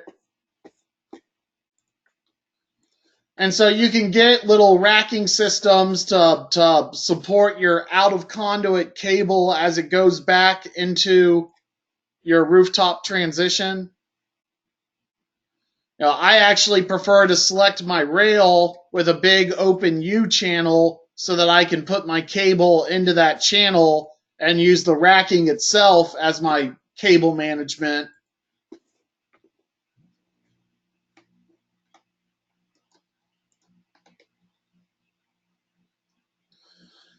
Infrared imaging is useful for finding faulty modules. They use drone thermal scanning for utility scale solar farm maintenance.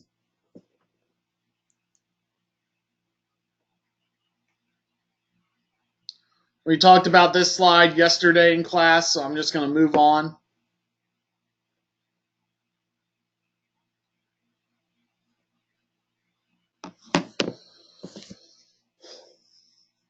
I really just included this list as a reference point for cost. So here's our number 10 solar cable. It costs about 17 cents a foot. Bare copper wire, solar cable clips, 100 pack. They cost about 13 cents each. The MC4 connector plus housing costs about 50 cents each. Those S5 brackets that screw into the metal roof cost $3 each.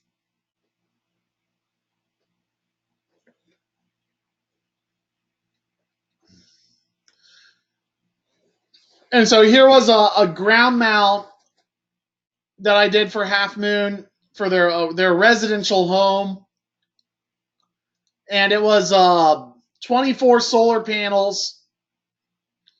And this was gosh, now it was a few years ago. This was back in 2016 or so. We paid the local electricians, $2,000 to show up and help me install the array and pull the meter, do the interconnection. We rented a trencher. What this was designed for was, what's the hard cost of doing a solar ground mount?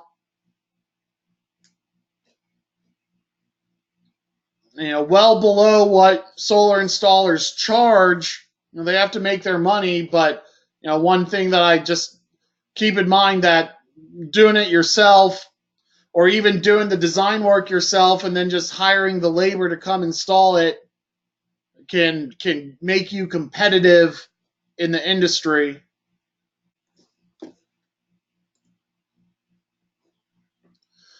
We got a question: how are roof shingles maintained in the future with the arrays on the roof covering the shingles? Well, that's a good question. That's why I feel like covering the roof with solar, the whole roof section, is the better way to go. Because the solar panels on the section of the roof that they cover are no longer, are now sheltering the shingle. They're stopping the UV light, which is the number one thing that degrades a shingle, is exposure to sunlight. They're also protecting it from rainfall and debris. But it's not really the shingles that are under the solar panels that are going to degrade, is it? Those might last longer. It's the shingles on all the other parts of the roof that are going to degrade. And so, the common answer is, reshingle the roof. If it's getting on into age, do that at the same time that you're doing your solar project. But I don't find that very satisfactory. What if you're only halfway through your shingle life? If it's a 25-year shingle and you're halfway through the life, covering it up with a solar array could have that roof last another 25 years, at which point you may, take the solar array off, sell off the old modules, and redo the roof when you need to, once you're outside the expected life of the system, or at least the warranted life of the system.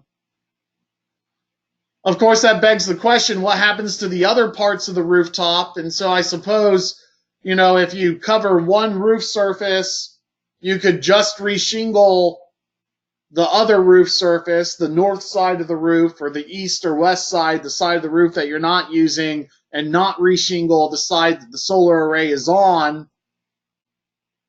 But all of that says, hey, it's important to, on your solar roof surface to cover the whole roof surface, because it's going to be hard to, I suppose what you can do is rip off, 1/3 of the roof going up and then slide the shingles to kind of weave them into the existing shingles, almost like you would do shingle repair. But, the fact is, the side of the roof that does not have the solar array on it, is going to see degraded shingles more quickly than what is underneath the solar array. And furthermore, what's the point of buying an expensive roof system if you're just going to cover it up with solar to begin with? So, that says, well, maybe, if you're talking about doing lower budget homes, I see a lot of homeowners do a standing seam metal roof and then put solar on top of it.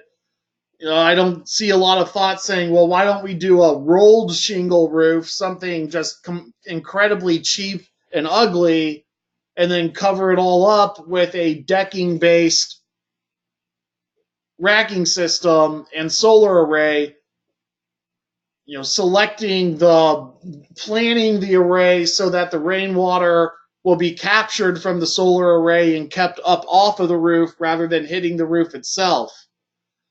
So I think these are issues that have still not been well addressed by the solar industry, and that there's opportunity for more building integration and component selection with regard to shingle life. The most important part with regard to your shingle life on the rooftop is to make sure that the installers aren't being hard on the shingles while they're installing the array.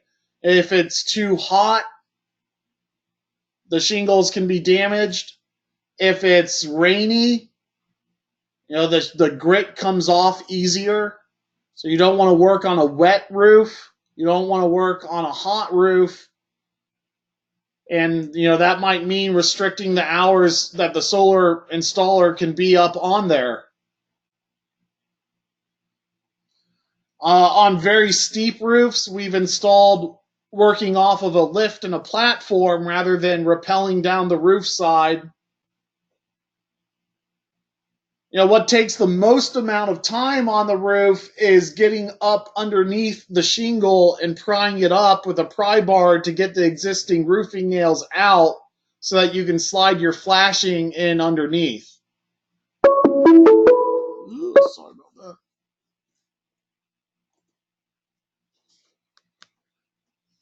So I don't know. That's probably not a very satisfactory answer. I haven't seen too much examples of, mismatch between the shingle life on the remaining portion of the roof and solar arrays being on it. But, I'd say the solar industry is about 10 years old. So I don't think we really have gotten into the difference in age of the shingles being under the array versus the shingles being to the side of the array.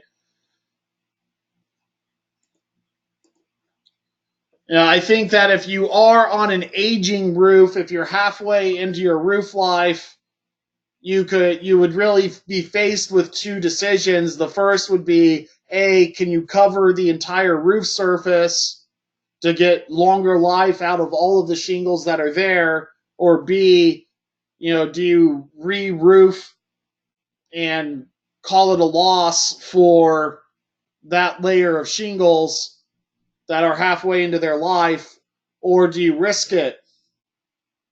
That's really something that the client is going to have to decide for with their budget. It's really takes the same amount of time, if not more time, to take the array off and put it back on again as putting it on for the very first time. It would be better in new construction for shingles if you put the flash pads directly onto the decking with your lag screws and then shingle around them so that you could rip the shingles off and put a new course of shingles on.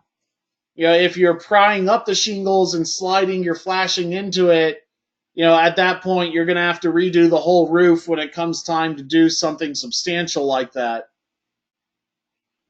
Now, all that said, I think about the times when I've seen roofs needing to be reshingled, and it's either they're at the tail end of their life or they've experienced substantial hail and wind damage. The solar array should be protecting those shingles in those circumstances. But then again, if it's not across the whole roof surface, and only a section of the roof is destroyed, and it's the same section of roof that the solar array is on, maybe a more talented roofer than myself could weave the existing shingle course vertically in like doing 1/3 of it, but I don't really know.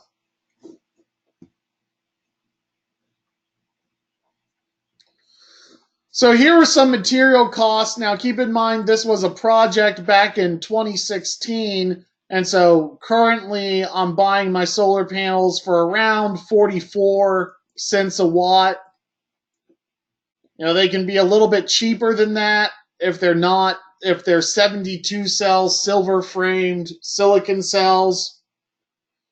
My all black panels I buy from a liquidator, and they kind of range between, the most recent ones I bought were 48 cents, but I've gotten them as cheap as 44 cents. Racking prices are about the same, about 22 cents a watt. Inverter prices, this 34 cents a watt is for micro inverters. SMA, which is a high-end string inverter, which is kind of on the pricey side. Your Solar Edge system is closer to 26 cents a watt. The cheapest inverter system that I still think is pretty good quality is Fronius.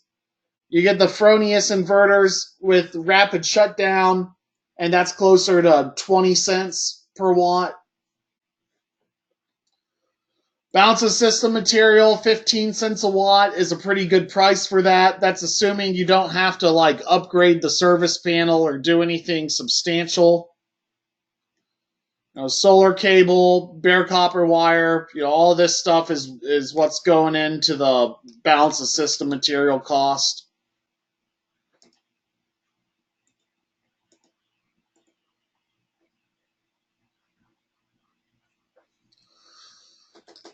So how do you calculate your solar payback? Well, it gets a lot more complicated if you don't have net metering.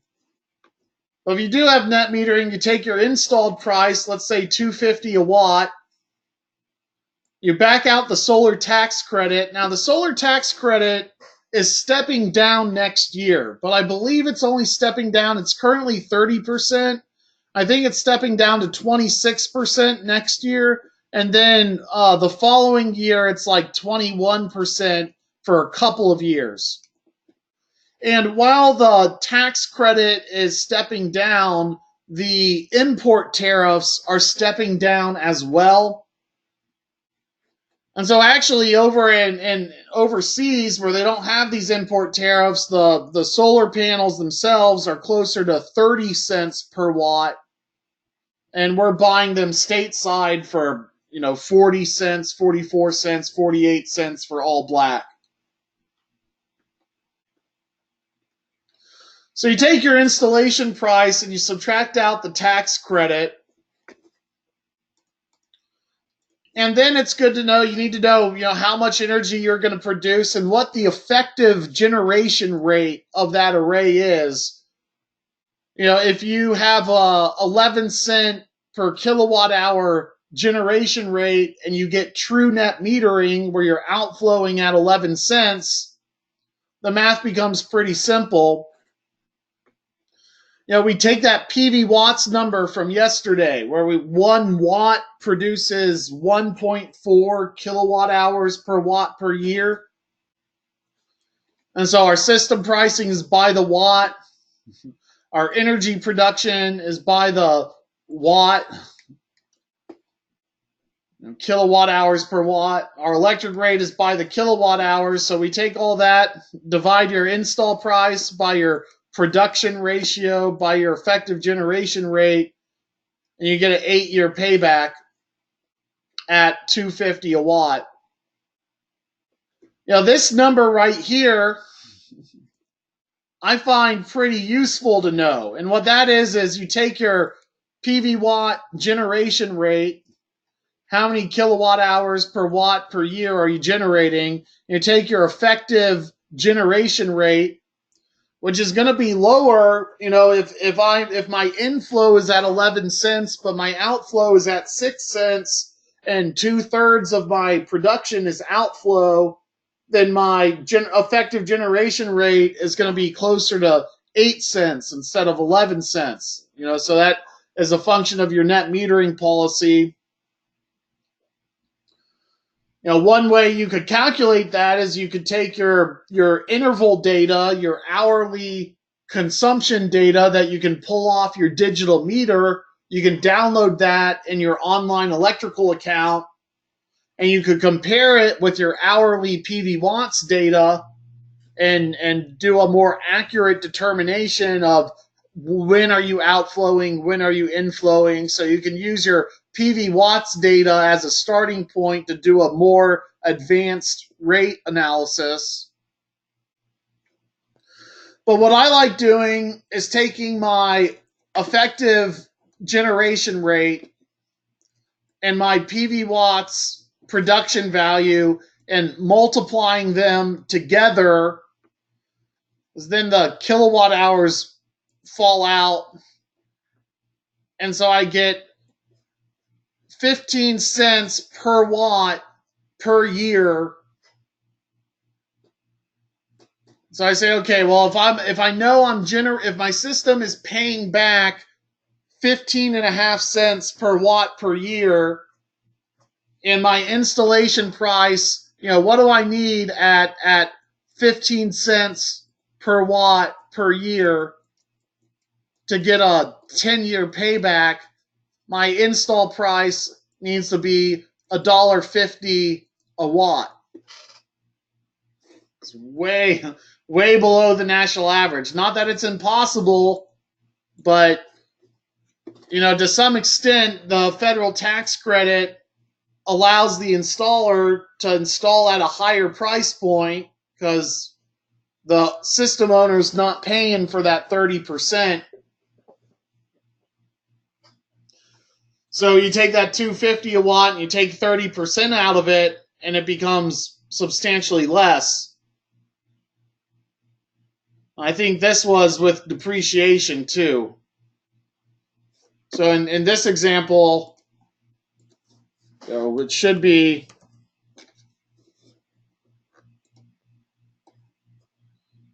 $2.51 a watt times 70%. Unless I pulled that, we got a grant on Half Moon's project. But if you get an install price for $2.50 a watt, and you have an 11 cent net metered electrical rate, you're looking at $1.76 per watt divided by 1.4 kilowatt hours per year, divided by 11 cents a kilowatt hour.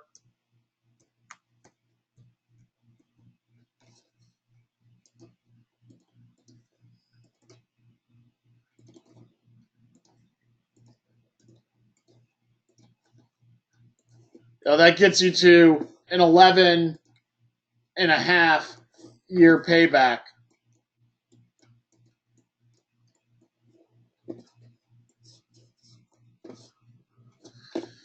And so what that says is in today's era of solar,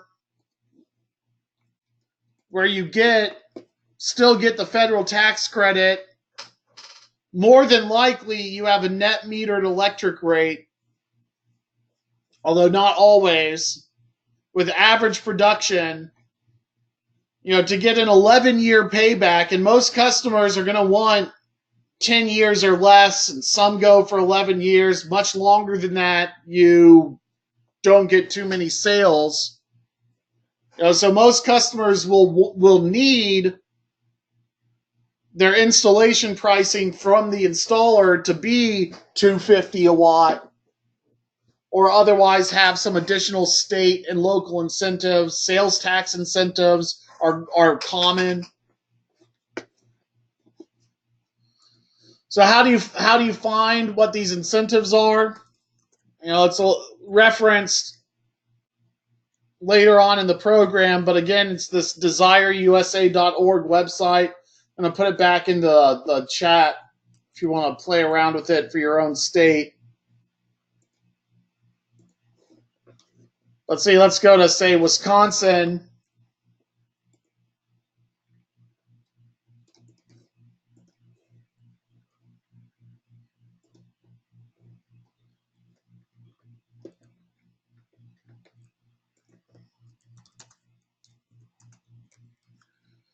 So we have a renewable energy system sales tax exemption. And it's pretty common to have the systems be exempted from property taxes, and it's not uncommon for them to be exempted from sales taxes as well. The idea being that, when a power plant is built by the cooperative, by an investor-owned utility, it's commonly given property tax and sales tax exemptions. And so often these are extended to consumers in the spirit of fair play. Sometimes they're not extended to consumers in not the spirit of fair play. That's kind of interesting to be about. In Mississippi, the co-ops are sales tax exempted, but we pay sales tax on our solar arrays, and we don't have net metering. So from a state perspective, they actually get sales. The only way they get sales tax on residential electricity is if people buy solar arrays and stop paying their electric bills. So it's actually a very good thing for the state. It generates revenue for people to go solar rather than have them lose revenue. And so I'd like to see them implement a little bit more solar-friendly policy requirements onto the co-ops, or give the customers the same access to the sales tax exemptions that the co-ops get. This is a really good report. It's old. It came out in 2008 about where the solar market was headed. Now, in 2008, people would get upset when you're like, I'm quitting my oil industry job to get into solar power. It was a much more of a gamble on if the solar industry was going to be big or not. And so this report kind of helped me, encouraged me to say, no, it's going to continue to grow. One of the figures in this report that really stuck out to me was this one right here. And this is not just a solar chart. It's more for energy upgrades. What kind of payback do energy upgrades need for customers to really go for them? And so solar in most of the U.S. is still in this range, 11 to 15 years. You can get a $250 a watt install. It's probably going to be a larger install, maybe 2 pallets of solar panels, 15 kilowatts or so, should get you a bid in a competitive bid at around $250 a watt with today's pricing. If you have a net metered solar array, you should be able to get an 11-year payback. I have to install well below that. I have to get closer to $2 a watt in order for batteryless solar to work in Mississippi, and that's why most of my projects are off-grid, where there's other considerations involved. Most customers want less than 10 years payback, and for new construction, even more so than retrofit.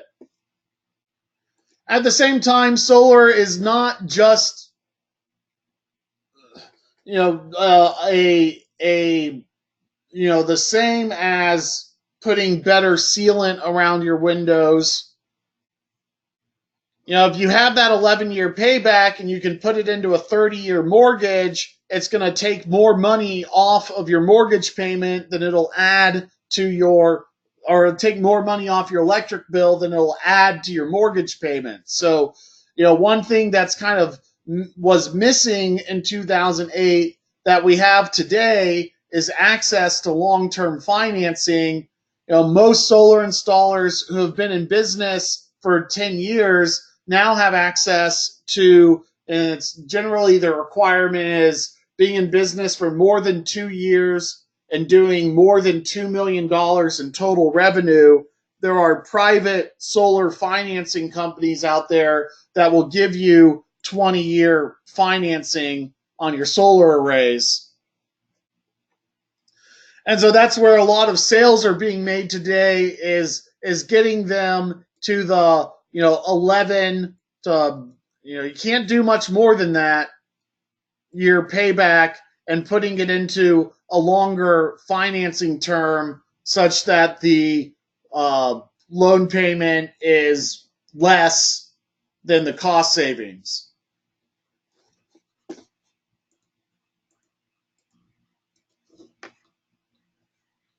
That's also why I have to be very careful not to, add 25 cents a watt or 50 cents a watt to go for those ultra premium solar modules, because if the solar array at 11 cents a kilowatt hour and 1.4 kilowatt hours per watt per year, if it's only paying back 15.5 cents per watt per year, and the payback is already on the fence, if I then go and add 25 cents to 50 cents a watt to get the top shelf product, that's going to add at 15.5 cents per watt per year, 1 to 4 years to my payback, which will take me from, maybe 5% of the customers who approach me saying they want solar moving forward with the project. If it pushes me out to a 14 or 15 year payback, I'm going to be much less successful.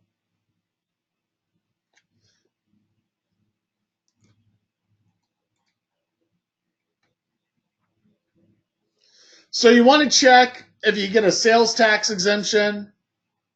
You want to check if the utility company is going to increase any fees on you. So that's kind of a new thing that's getting bounced around various courtrooms, is does the power company have the right to levy a monthly meter fee onto solar customers?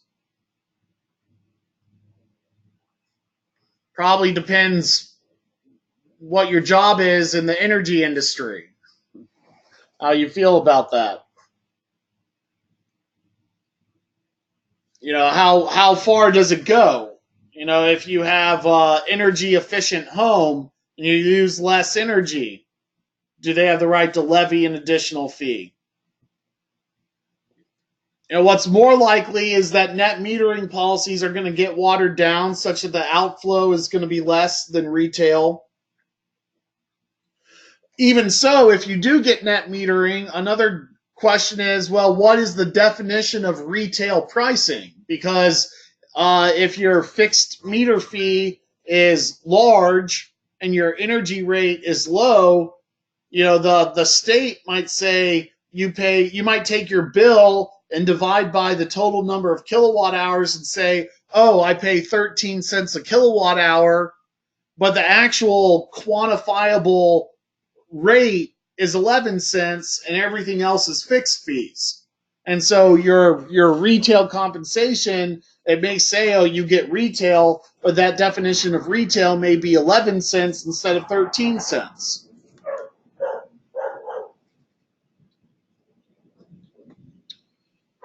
All right, so the tax credit's dropping down 30% by 2019.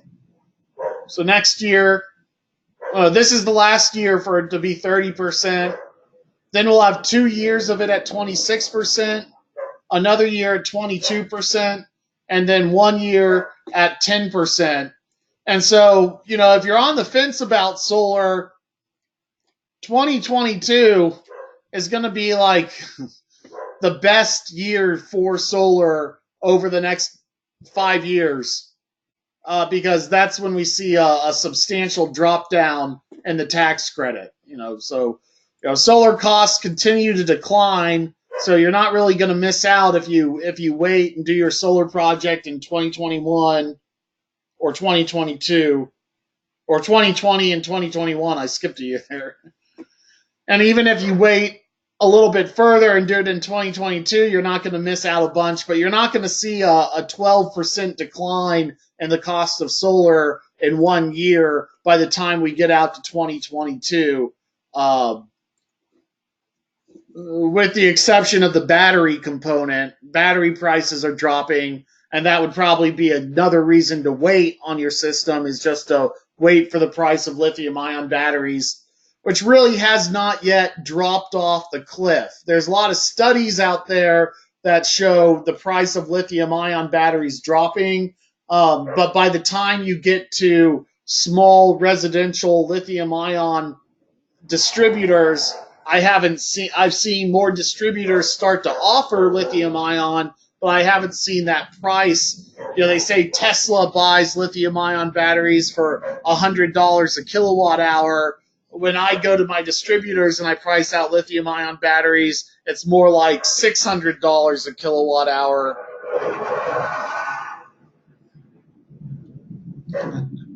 I don't know if y'all can hear that. I live near an Air Force base, and they're having an air show this weekend, so hopefully the overhead airplanes aren't going too crazy.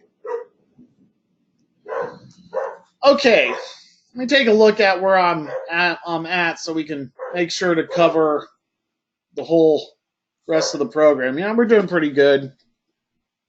25 slides left in 15 minutes. We can do that.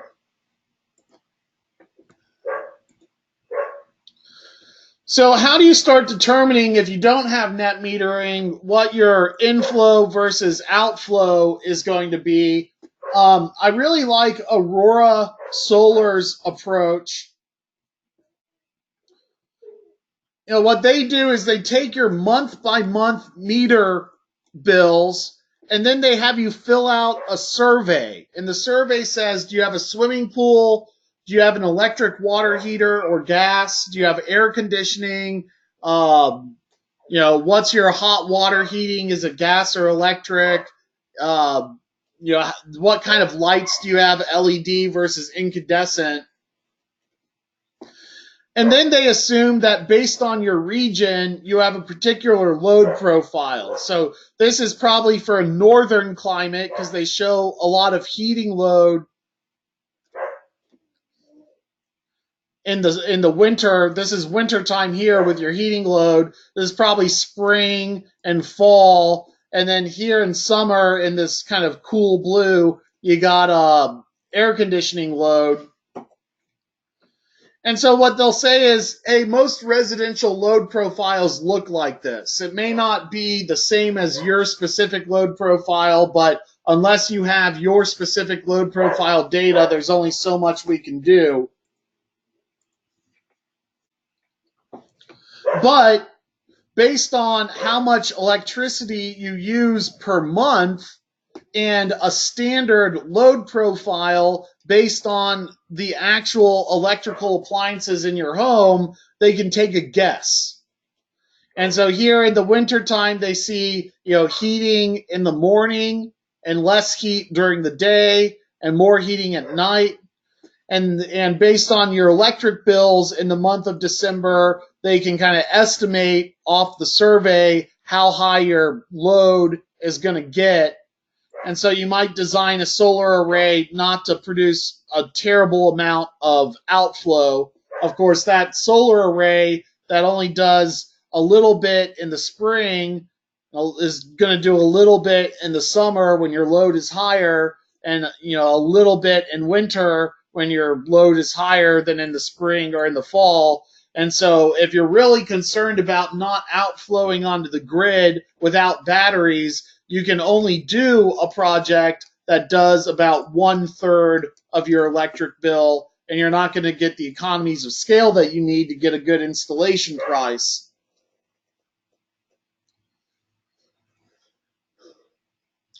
You can look at your utility website to see if you get a time of day metering rate structure, which will give you a higher peak.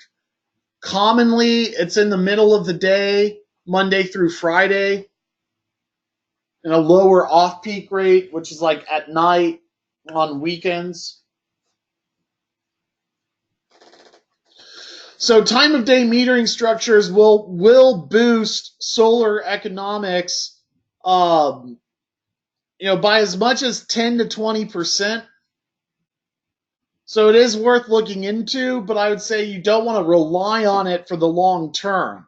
You won't need to rely on it for the long term because down the road we're going to have cheaper lithium-ion batteries, but it could provide a short-term boost to your array economics. Sometimes the time of day rate structures, you have to be careful though, because sometimes the off-peak rate is not much lower than what you're currently being charged, and the on-peak rate is substantially higher than what you're being charged. So sometimes you can be tricked into a time of day rate structure that might not help. Really it's customer specific.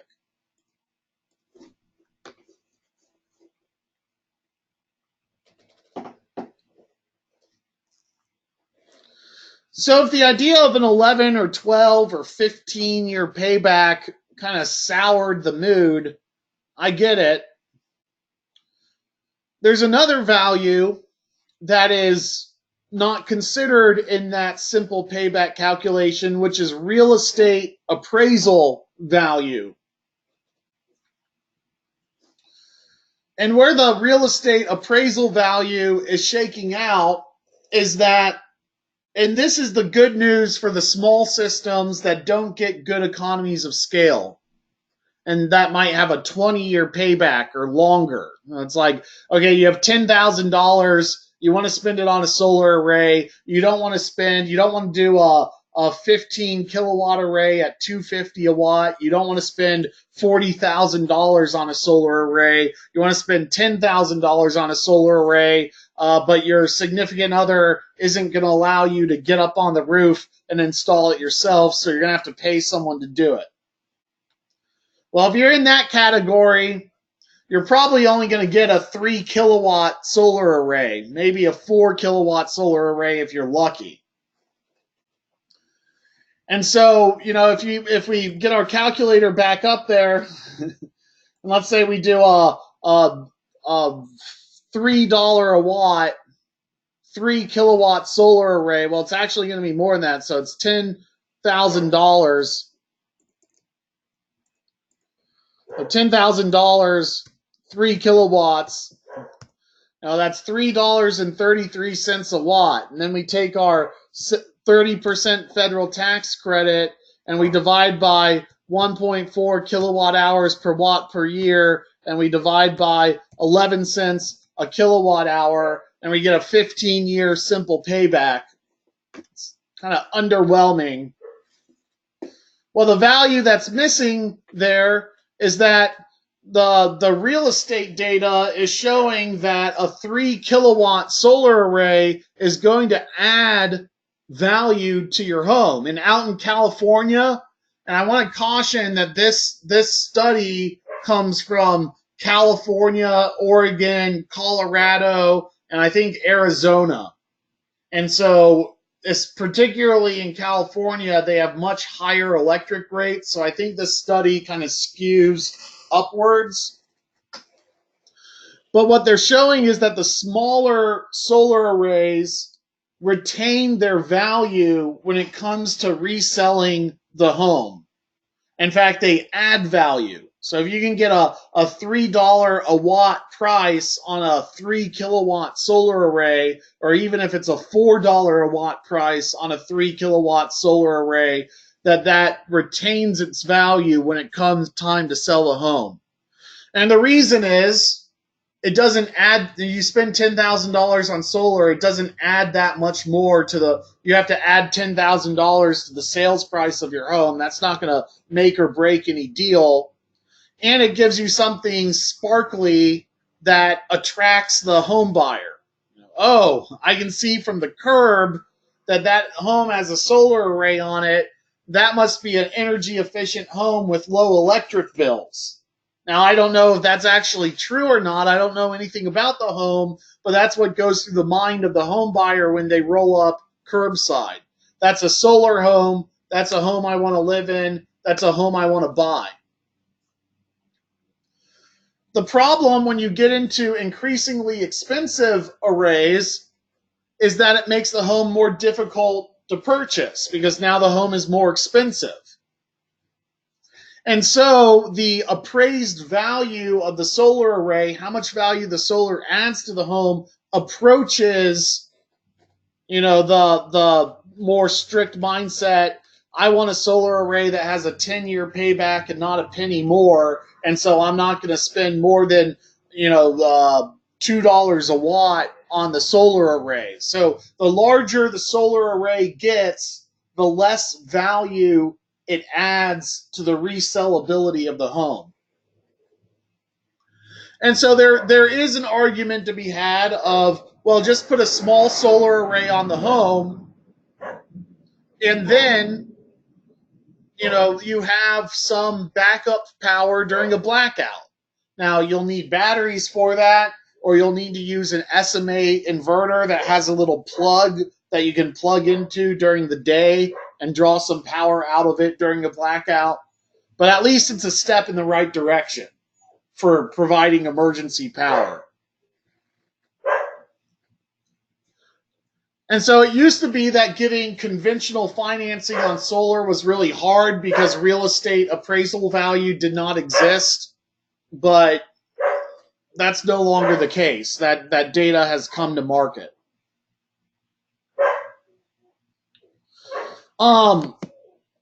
Commercial bills have depreciation.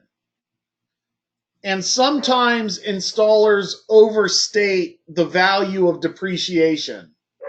Because they say, oh, well, not only do you get the tax credit, you get the depreciation, and so you have a quicker payback. The pitfall of that, the reason why that doesn't hold water, is that a customer who, a residential customer, they save money off their electric bill, that money doesn't come out of their pocket. A commercial customer who saves money on their electric bill has less expense, and so they have more profit. And they pay income tax on that profit. So you're lowering your electric bill, but you're getting rid of a deductible expense, and you have more profit. And so the value of depreciation is essentially canceled out by the income tax.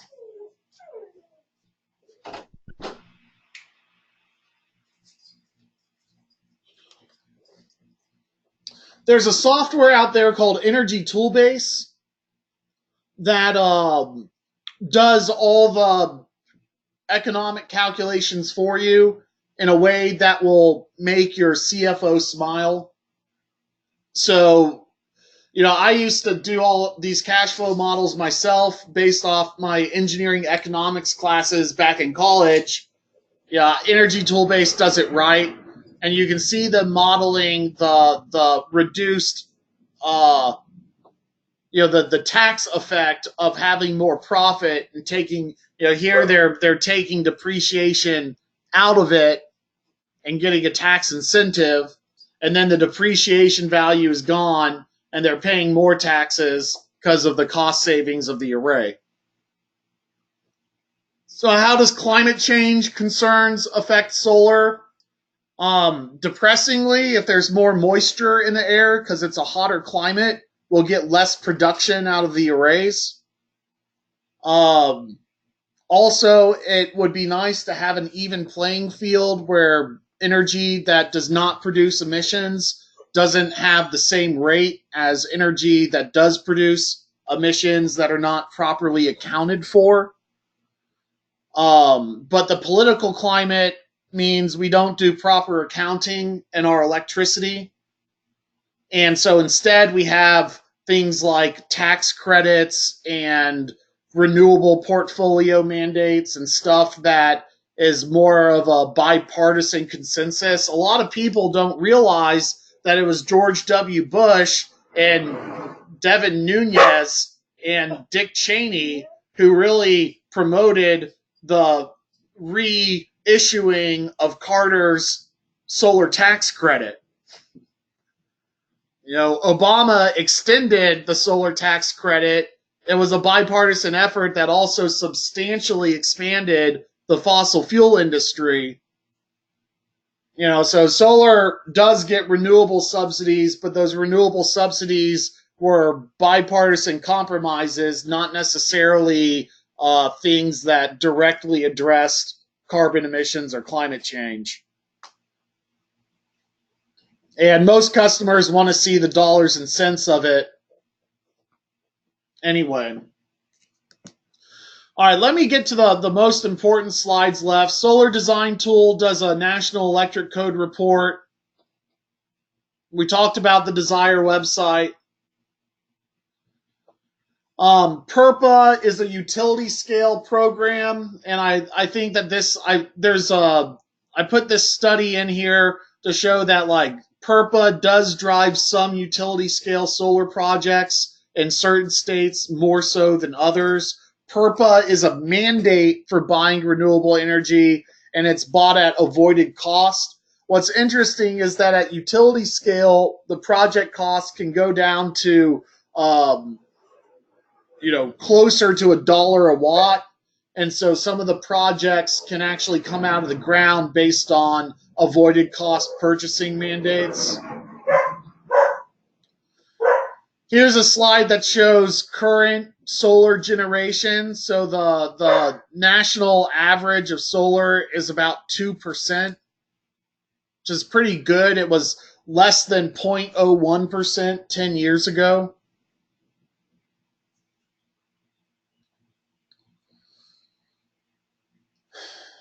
Let's see. This is just showing you that tracking solar arrays are substantially larger than non-tracking arrays. These are 2017 utility scale solar projects going in for under $2 a watt. I'm actually bidding on some utility scale contracts that look like they're going to go through. So just for the labor side of it, I was talking with my developer and financer, and he thinks I'm pretty lucky because these are going to be pretty good contracts for me. He says out in California, utility scale solar projects are going in now for around $1 a watt, which is pretty impressive. But still, when you look at $1 a watt,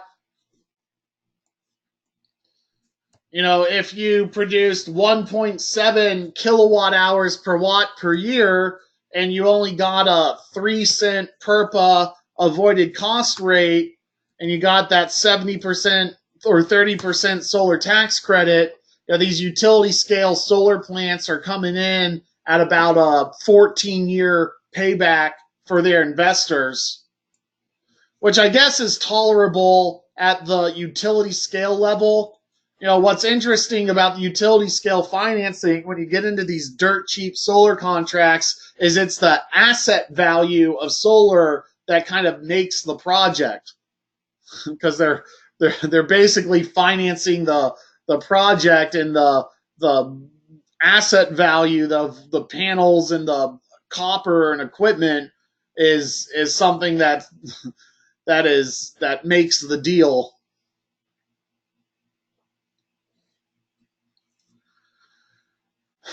Let's see. Some things you should know before we end class. I run a YouTube channel. I take the recordings of these programs and put them online. So if you want to access the recordings after class, I'm going to put my email in the chat box. You can just send me an email and I'll get you set up with them. If there's a topic in class that we didn't talk about that you want more information on, I'm always happy to answer audience emails and questions. I want to make sure you got the information you came here for. I do teach some other classes that focus more on batteries, which are a emerging topic. My kind of favorite topic in batteries, which I think deserves more attention, is in the commercial market. So right now, solar, what we've kind of talked about is solar that does 100% of your electric bill. But with commercial solar, it's really not trying to do 100% of your electric bill. It's about doing a tiny little bit with your solar array, but storing it in a battery and then discharging all of that power at your very peak demand. Now, what's interesting about commercial electric bills is that they are, we're used to being billed, say, 11 cents a kilowatt hour. Residential customers get billed by the kilowatt hour. Commercial customers may only be charged 3 cents a kilowatt hour instead of 11 cents. But most of their bill comes from a demand charge. And so when you take your little bit of solar production and you store it in a battery and you discharge it during peak times to directly address that demand charge, you can actually get better paybacks than what you can get in the residential market. When you get into industrial demand charges in the $20 a kilowatt range, the payback for commercial solar can drop under 7 years and be financed with a capital equipment loan. And so what we talk about in our commercial solar peaker class is to say, hey, it's pretty easy to get a commercial solar project on a high demand charge to cash flow. And then we add in a discussion on community solar, the conclusion being most community solar customers don't get a payback on their participation, or if they do, it's like a 15-year payback or a 20-year payback. And so what we talk about in the commercial solar peaker class is how to do commercial peaker design, and then we talk about community solar to say, hey, you can develop a commercial solar peaker, put it on your facility, and then sell it off to community solar participants and get all of your profit back, in the first couple of years of operation, as soon as that community solar program is fully subscribed, and you get you get a 7-year payback, you resell it to community solar participants who get a 15-year payback, and it actually makes your project even more profit. So I kind of look at that as the future, combining community solar with commercial solar peakers as like the most cost-effective way to get more solar projects out of the ground. So here's the last slide, is kind of a more up-to-date project budget. So this was for a recent project we did. And then I also added battery pricing.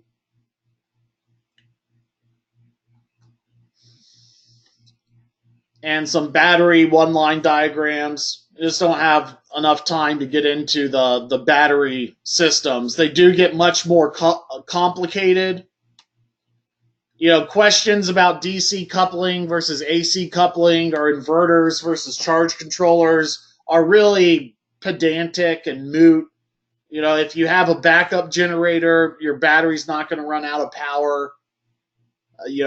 DC coupling should be cheaper, but AC coupling piggybacks off of the batteryless inverter advances, and so it's actually cost competitive with DC coupling.